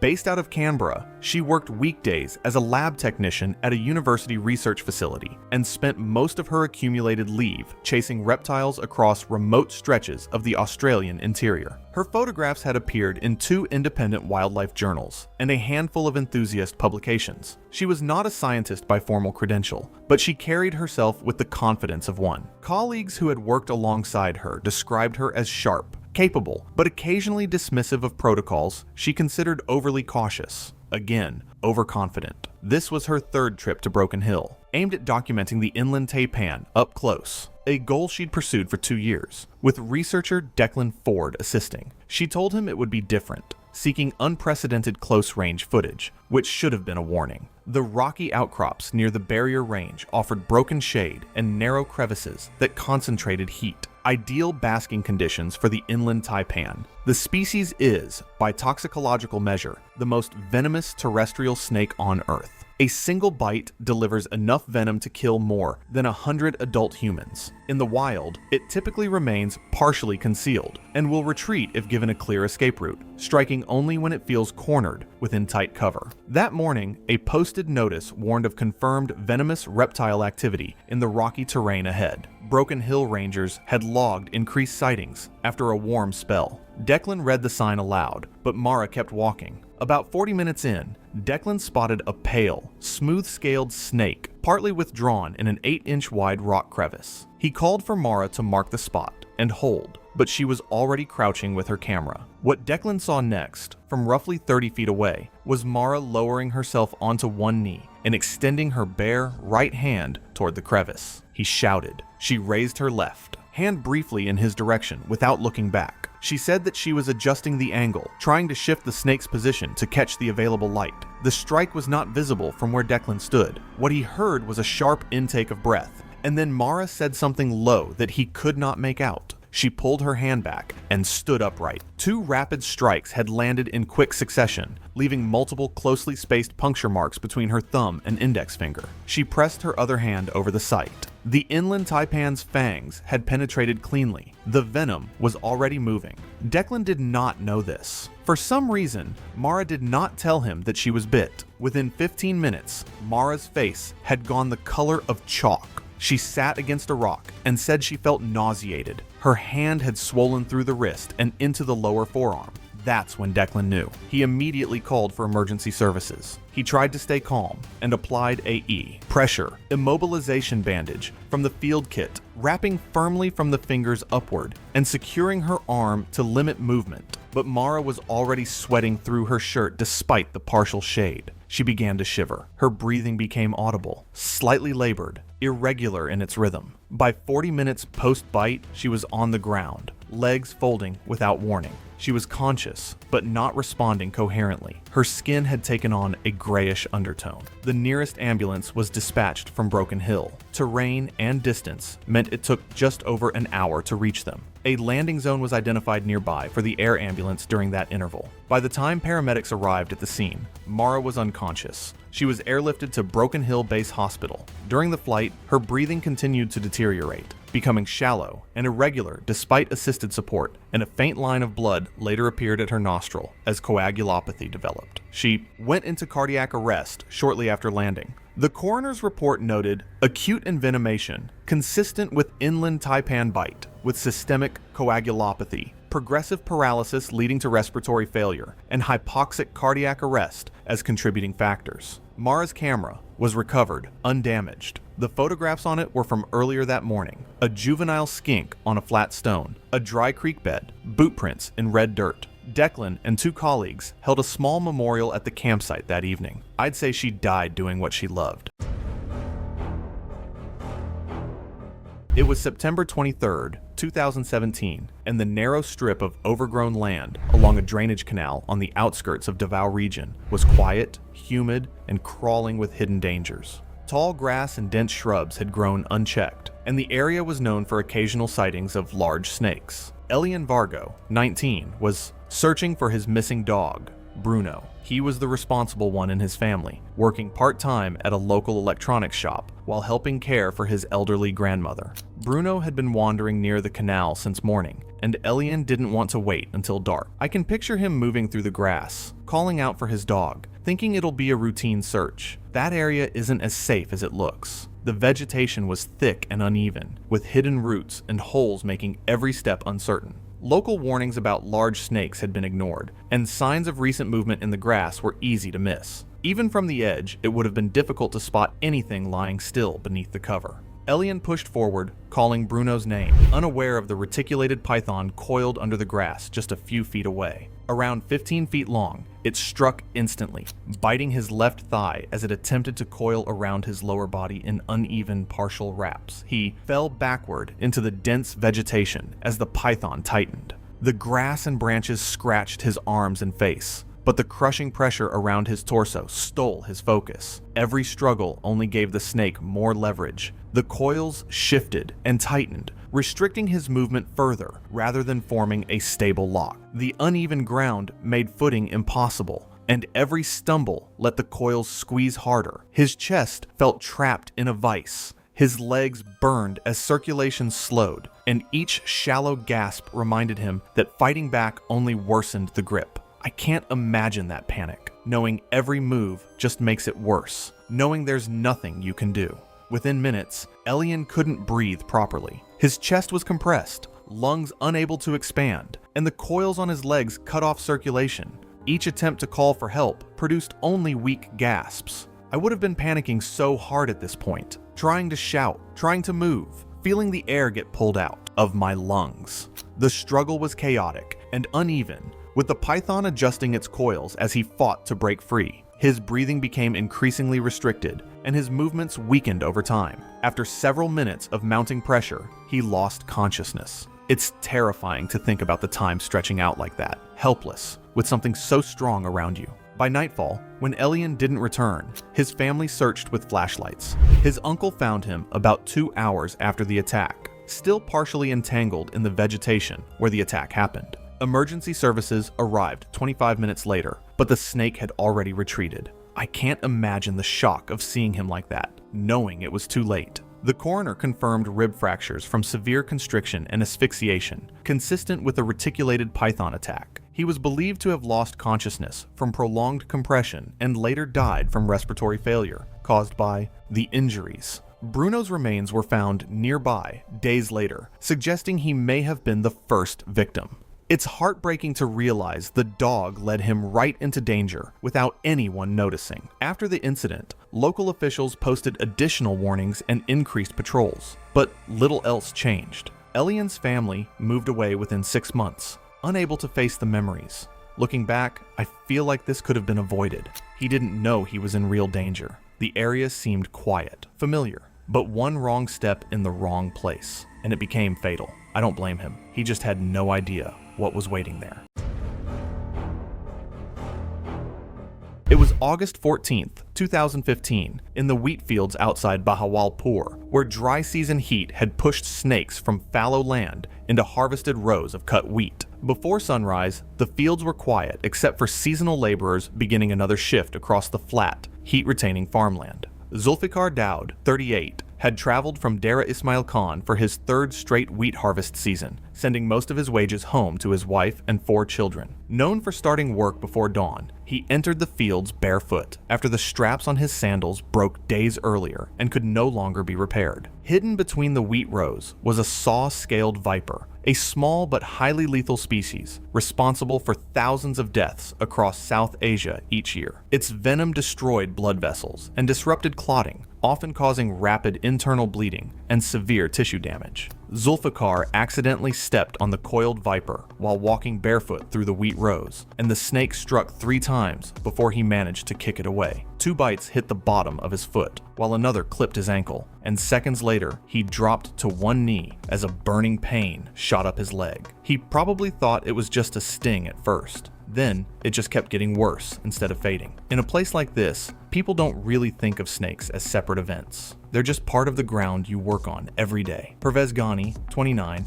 and Salim Tour, 44, reached him within minutes. Salim immediately recognized the snake's zigzag markings, but the wounds themselves looked small at first, barely visible beneath dirt and dust. As the pain intensified, Zulfikar described the sensation as feeling like fire moving upward through his body. The workers lifted him into the back of the farm truck and sped off toward the nearest clinic, bouncing hard over broken rural roads. The vehicle jolted over uneven ground, and each impact made it harder for him to stay still as the pain spread through his leg. Zulfikar clenched the metal frame, trying to hold himself steady as it worsened. Within minutes, his foot had swollen badly. Dark bruising spread across the skin, and blood-tinged fluid began leaking from the puncture wounds. Pervez, still in shock, briefly filmed the ride, while Salim kept talking to him, trying to keep him conscious as his condition worsened. As they pushed further down the rough road, the swelling spread past his ankle. His toes became dark and mottled as pressure tightened through the foot, and the pain slowly gave way to exhaustion and confusion. The venom was now tearing through his blood vessels and shutting down his clotting system. By the time the clinic came into view, Zulfikar's breathing had become shallow and uneven, and it was clear he was slipping fast. The clinic itself consisted of a single room beside the road. When the workers arrived, the attendant immediately checked the supply cabinet, but there was no anti-venom available. Only basic bandages, oral medication, and monitoring equipment remained in stock. The nearest district hospital capable of treating severe snake envenomation was still nearly an hour away. They left again within minutes. Somewhere between the clinic and the main highway, Zulfikar suddenly got much worse as the bleeding inside his body spread. Blood showed up in his urine, and people later said the foot had darkened severely and swollen so badly his toes could barely be seen. During the drive, he softly said his children's names twice before going quiet. That detail stuck with the people there more than anything else. By the time the truck reached the district hospital in Bahawalpur at 8:10 a.m., medical staff believed he had likely died during transport. He was pronounced dead shortly after arrival. The coroner determined the cause of death was hemorrhagic shock caused by hemotoxic snake envenomation. Internal bleeding, clotting system collapse, renal hemorrhage, and severe tissue necrosis extending from the foot into the calf were all documented. No antivenom had been administered at any point before death. Total time between the bite and death was estimated at 1 hour and 55 minutes. 3 days later, Pervez shared the clinic footage in a regional WhatsApp group, where it spread briefly across local networks before disappearing from attention. A small Urdu language outlet published a short report, but no national coverage followed. The farm owner declined public comment. Salim later traveled on foot to Zulfikar's village to inform the family personally. His wife received no compensation. She was left raising 4 children under the age of 10 alone. Within weeks, the story faded almost entirely from public memory.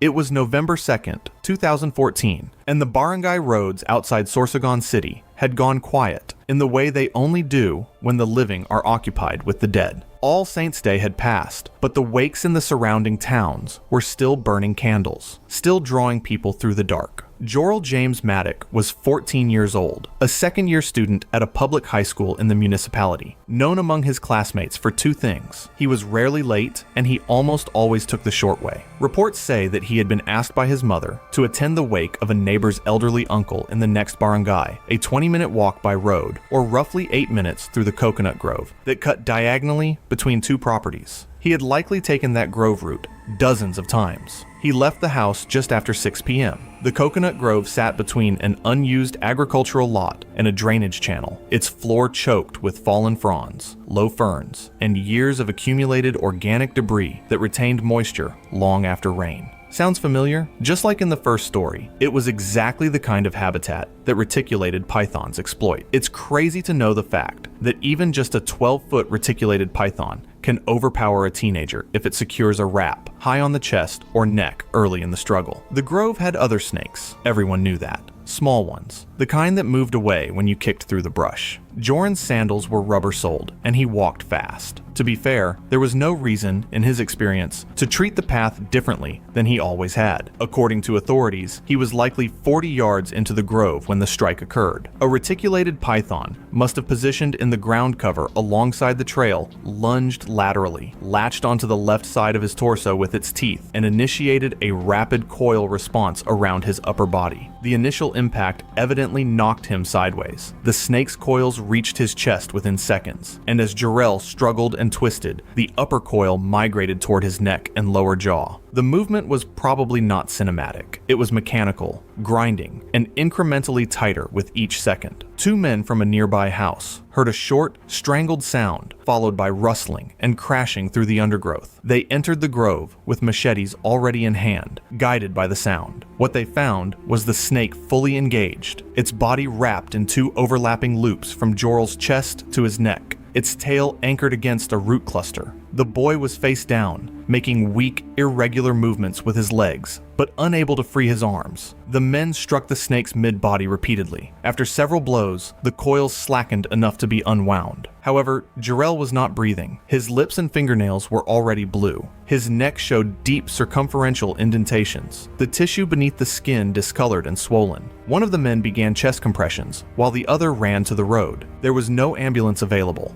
They carried Jorel on a wooden board to a motorcycle, then to the nearest rural health clinic. He arrived approximately 25 minutes after the attack and was declared dead on arrival. The attending physician noted cervical compression, consistent with constriction, cyanosis, and evidence of asphyxiation. Several curved puncture wounds and superficial tearing were documented along the left side of the torso, where the snake had maintained its bite hold during constriction. Cause of death: Mechanical asphyxiation, secondary to python constriction. It's baffling to think that his mother had asked him to go to a wake, and 3 days later, the barangay held one for him instead. Since the funeral service was handled by the same parlor, the candles were the same, the plastic chairs were the same. The difference was the photograph propped beside the coffin. It was Friday, July 5th, 2018, in Tucson, Arizona. The sun was setting over the desert, and the air was very hot.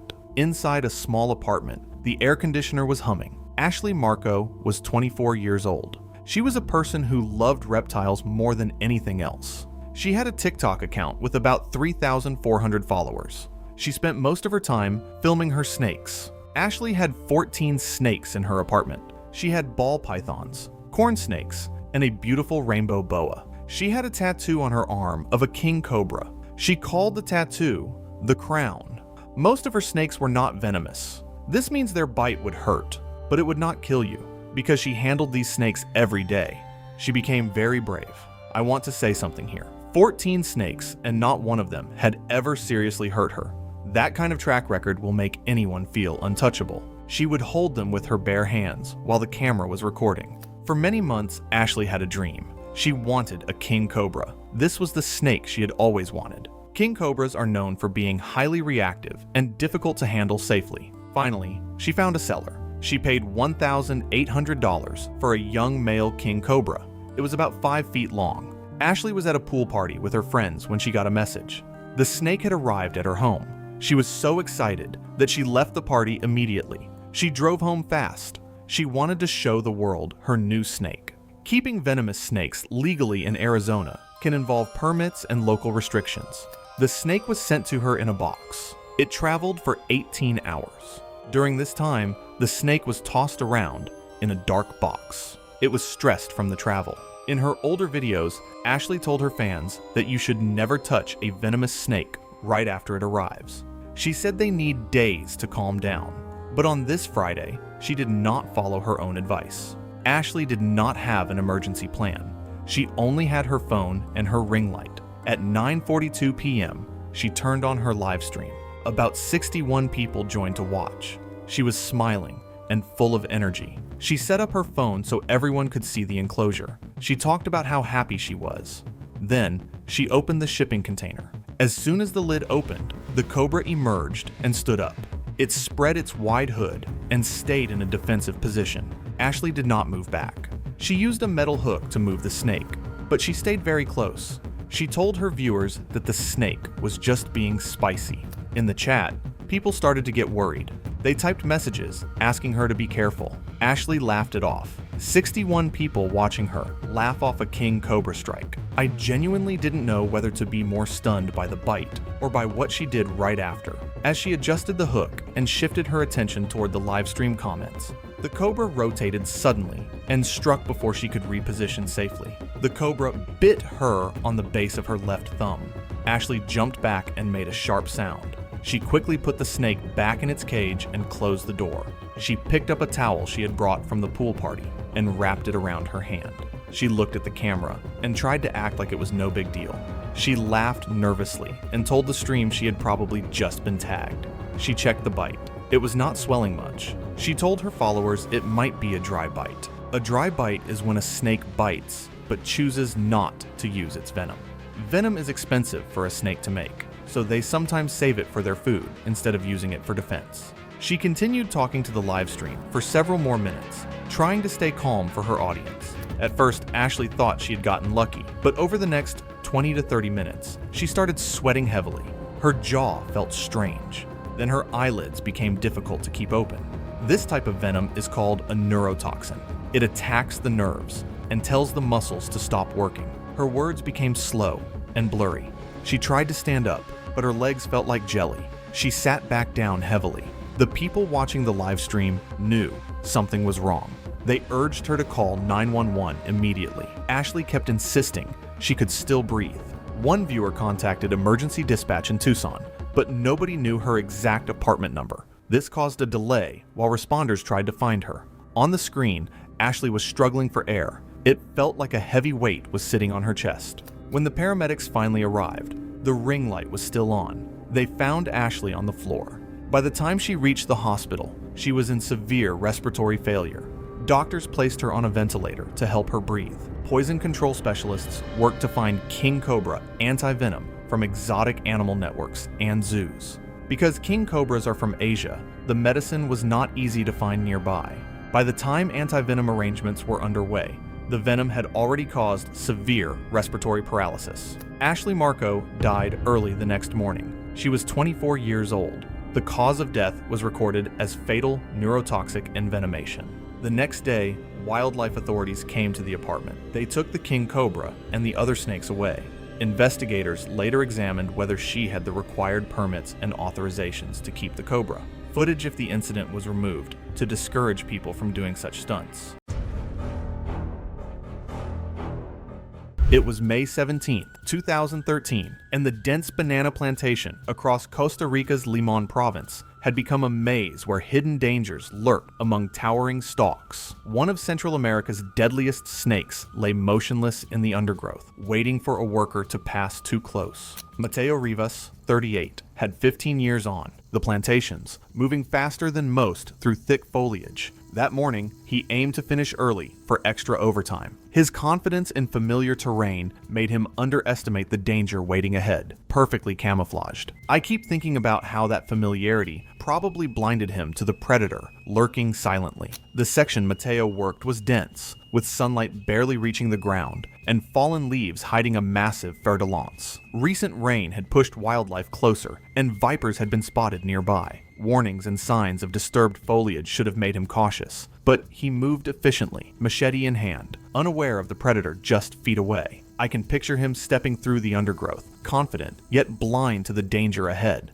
The viper struck without warning. Mateo's left foot landed within striking distance, and the snake's fangs sank deep into his lower leg, injecting a massive dose of hemotoxic venom. The initial shock was probably confusing. He might have thought he had stepped on a thorn or broken branch, but within moments, the pain became unbearable. A burning, spreading agony that radiated up his leg. Swelling rose quickly, discoloration darkening the surrounding tissue, and a creeping sense of dread set in. I can't imagine the realization hitting him. The sharp, shocking understanding that this was no ordinary injury, that something lethal had pierced him, and there was nothing he could do to escape the consequences. Each heartbeat must have amplified the fear. Each second, a reminder of the venom coursing through his veins, systematically destroying tissue and attacking his very life. He tried to keep working, tried to push through, but the venom spread quickly. His legs swelled grotesquely, blood failed to clot, and tissue destruction began almost immediately. His heart raced,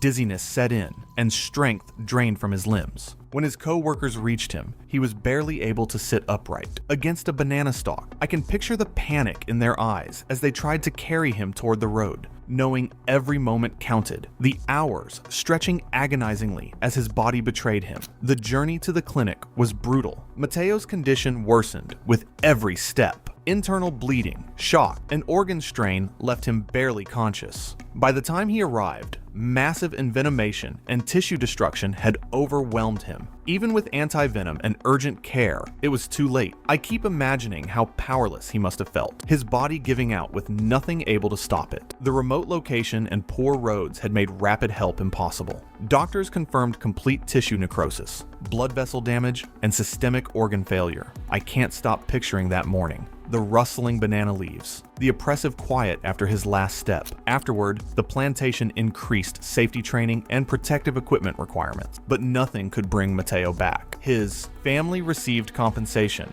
though it couldn't replace his presence or income. Among co-workers, the incident left a lasting impression.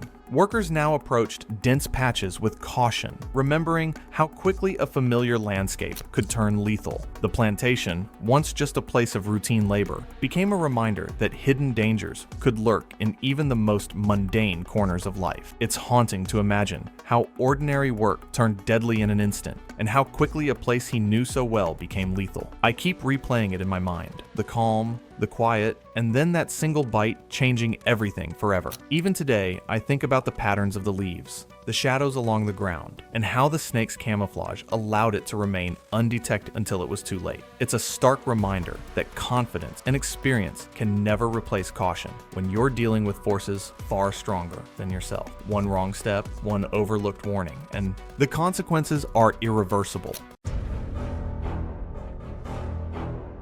It was March 15, 2017, and the heavy pre-monsoon heat settled over the kampong houses outside Temerloh. The night air was still, and beyond the wooden walls, a large animal moved quietly through the brush, drawn by the presence of small prey and nearby human activity. Faisal bin Osman, 28, had moved into the small wooden house 2 years earlier after his workshop closed. Quiet and slight, he spent his days repairing bikes in a shed beside the house, and lived mostly alone, calling his parents only once a month. The modest 1980s home had thin wooden walls, a simple layout, and small gaps beneath the doors and along the base, common in the area, but not always secure against wildlife. Unbeknownst to him, a large reticulated python had been frequenting the area, feeding on rodents and poultry around nearby homes. Over the months, warning signs had quietly accumulated. Faisal often heard rustling and scraping sounds outside at night, sometimes close to the walls. When he mentioned it to a neighbor, he brushed it off as stray animals or monitor lizards. A faint track in the dirt near his doorway appeared one morning, but went unnoticed.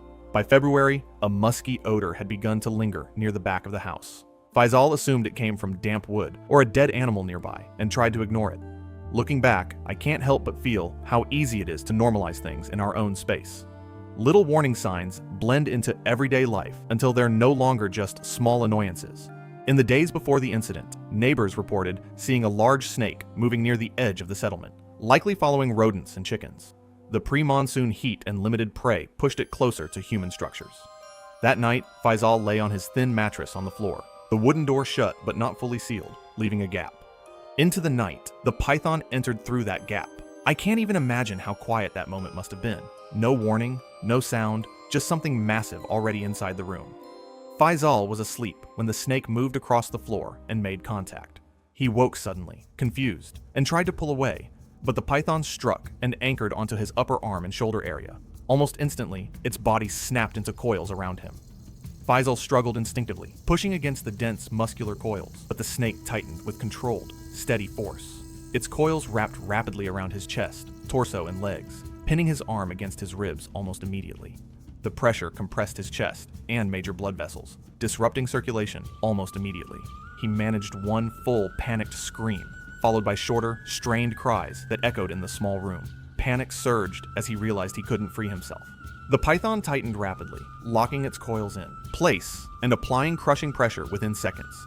I can't picture the panic he must have felt. 1 second he's asleep, the next he's completely trapped, with no space and no way out. Within seconds, his movements weakened as circulation was disrupted. His vision blurred, and he lost consciousness soon after as his blood pressure collapsed under the sustained constriction. Even after he was still, the python remained coiled tightly, instinctively maintaining its hold. Its body stayed wrapped around him, unmoving except for subtle tightening, acting purely on instinct rather than intent. His neighbor, Enchik Hafiz, was awakened by the distant screams. He instructed his wife to stay inside, grabbed a flashlight, and cautiously approached Faisal's house, his pace slowing as the silence returned. Finding no response at the door, he stepped inside and immediately saw the scene. The disturbed room and the massive python coiled tightly around Faisal's motionless body. Shaken, he backed out and called emergency services. When responders arrived, they faced the difficult task of safely restraining and uncoiling the snake, which took over 20 minutes. Faisal was pronounced dead at the scene, and the python was captured and relocated to a nearby wildlife reserve. His devastated parents traveled from Terengganu for the funeral, attended by 25 family members. The house remained vacant for over a year before it was eventually demolished, a quiet reminder of what had happened inside. Reading this, it hits me how fragile our sense of safety can be. It was a quiet, ordinary night, and in just a few minutes, everything changed. The gaps in the house, the nearby wildlife, the ignored signs, they all built into a moment where there was no way out. It's a reminder of how quickly the familiar can turn dangerous when small risks are overlooked.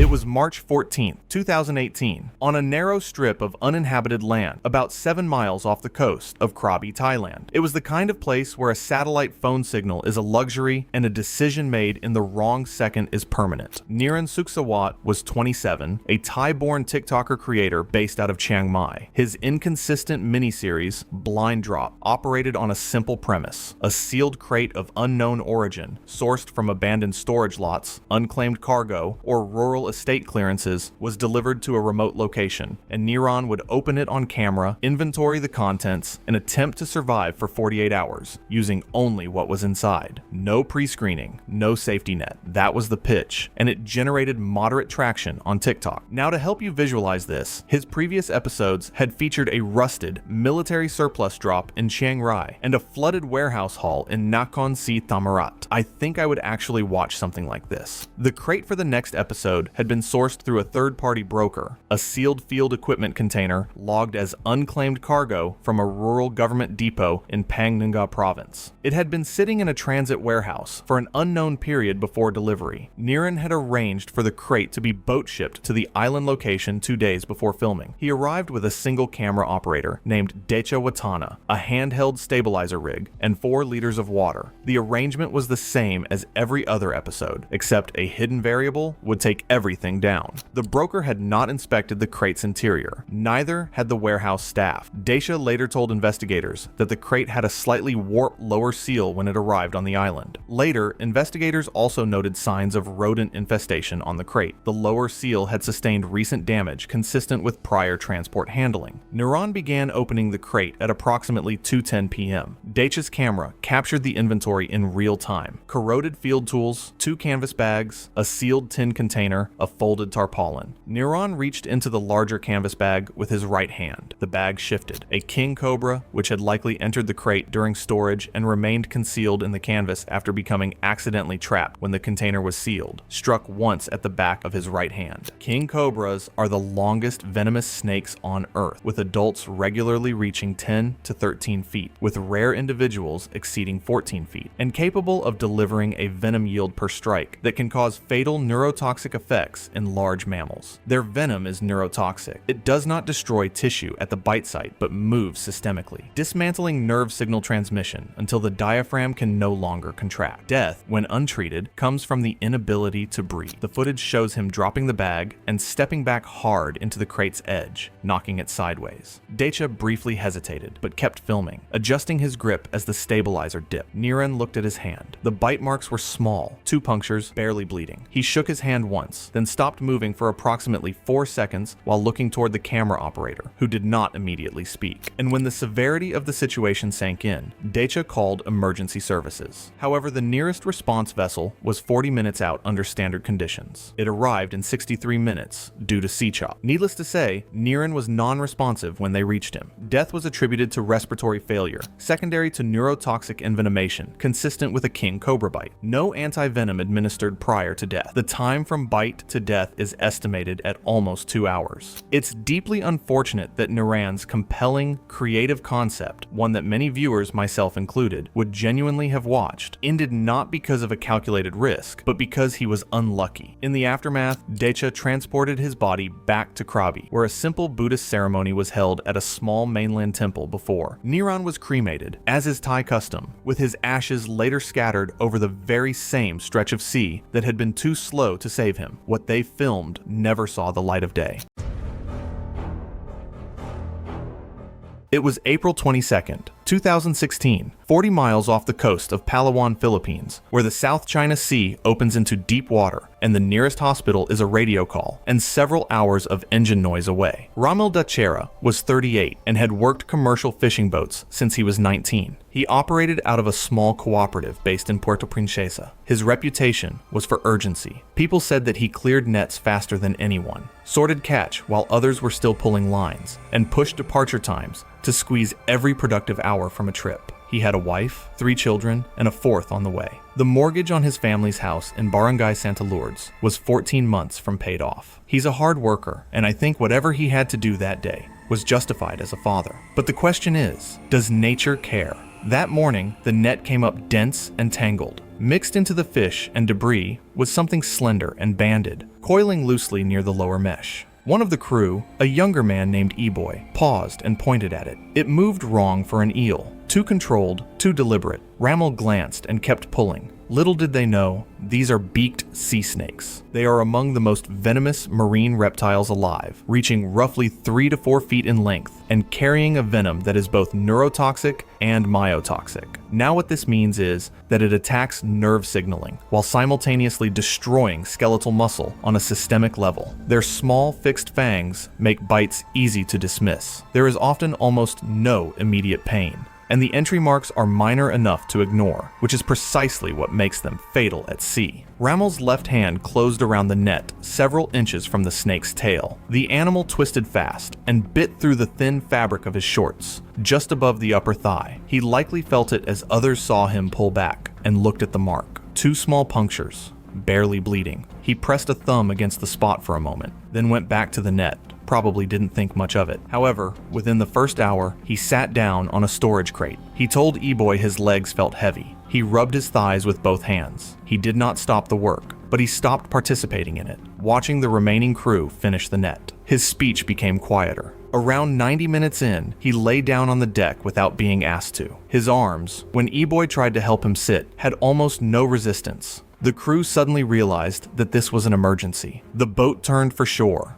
They were roughly 40 miles out, close to 4 hours at cruising speed. By the 3rd hour, Ramil could not lift either arm off the deck. His breathing had become audible, each inhale visibly incomplete. His skin had taken on a grayish cast. E-Boy made a radio call to the Coast Guard. The response confirmed what the crew already understood. No rescue vessel could reach them in time. They were told to keep him calm and keep moving toward shore. By the 5th hour, his breathing had become shallow and sporadic. The crew attempted to keep his airway open and stimulate his breathing, but none of them had oxygen equipment or advanced medical training. He died on the deck before the boat reached the pier. Coroner summary: death attributed to respiratory failure, secondary to systemic envenomation, consistent with sea snake bite. Laboratory findings indicated significant myoglobinuria and critically elevated serum potassium, consistent with widespread rhabdomyolysis. No medical intervention was available at the time of respiratory arrest. Death was ruled accidental. His body arrived at port that evening. His wife was at the pier, belly swollen, their kids behind her. The boat went back out 3 days later because it had to, because the mortgage did not pause for grief, and because that is simply what working those waters demands. There is something genuinely bleak about a man spending his last hours on a deck he had stood on 1,000 times.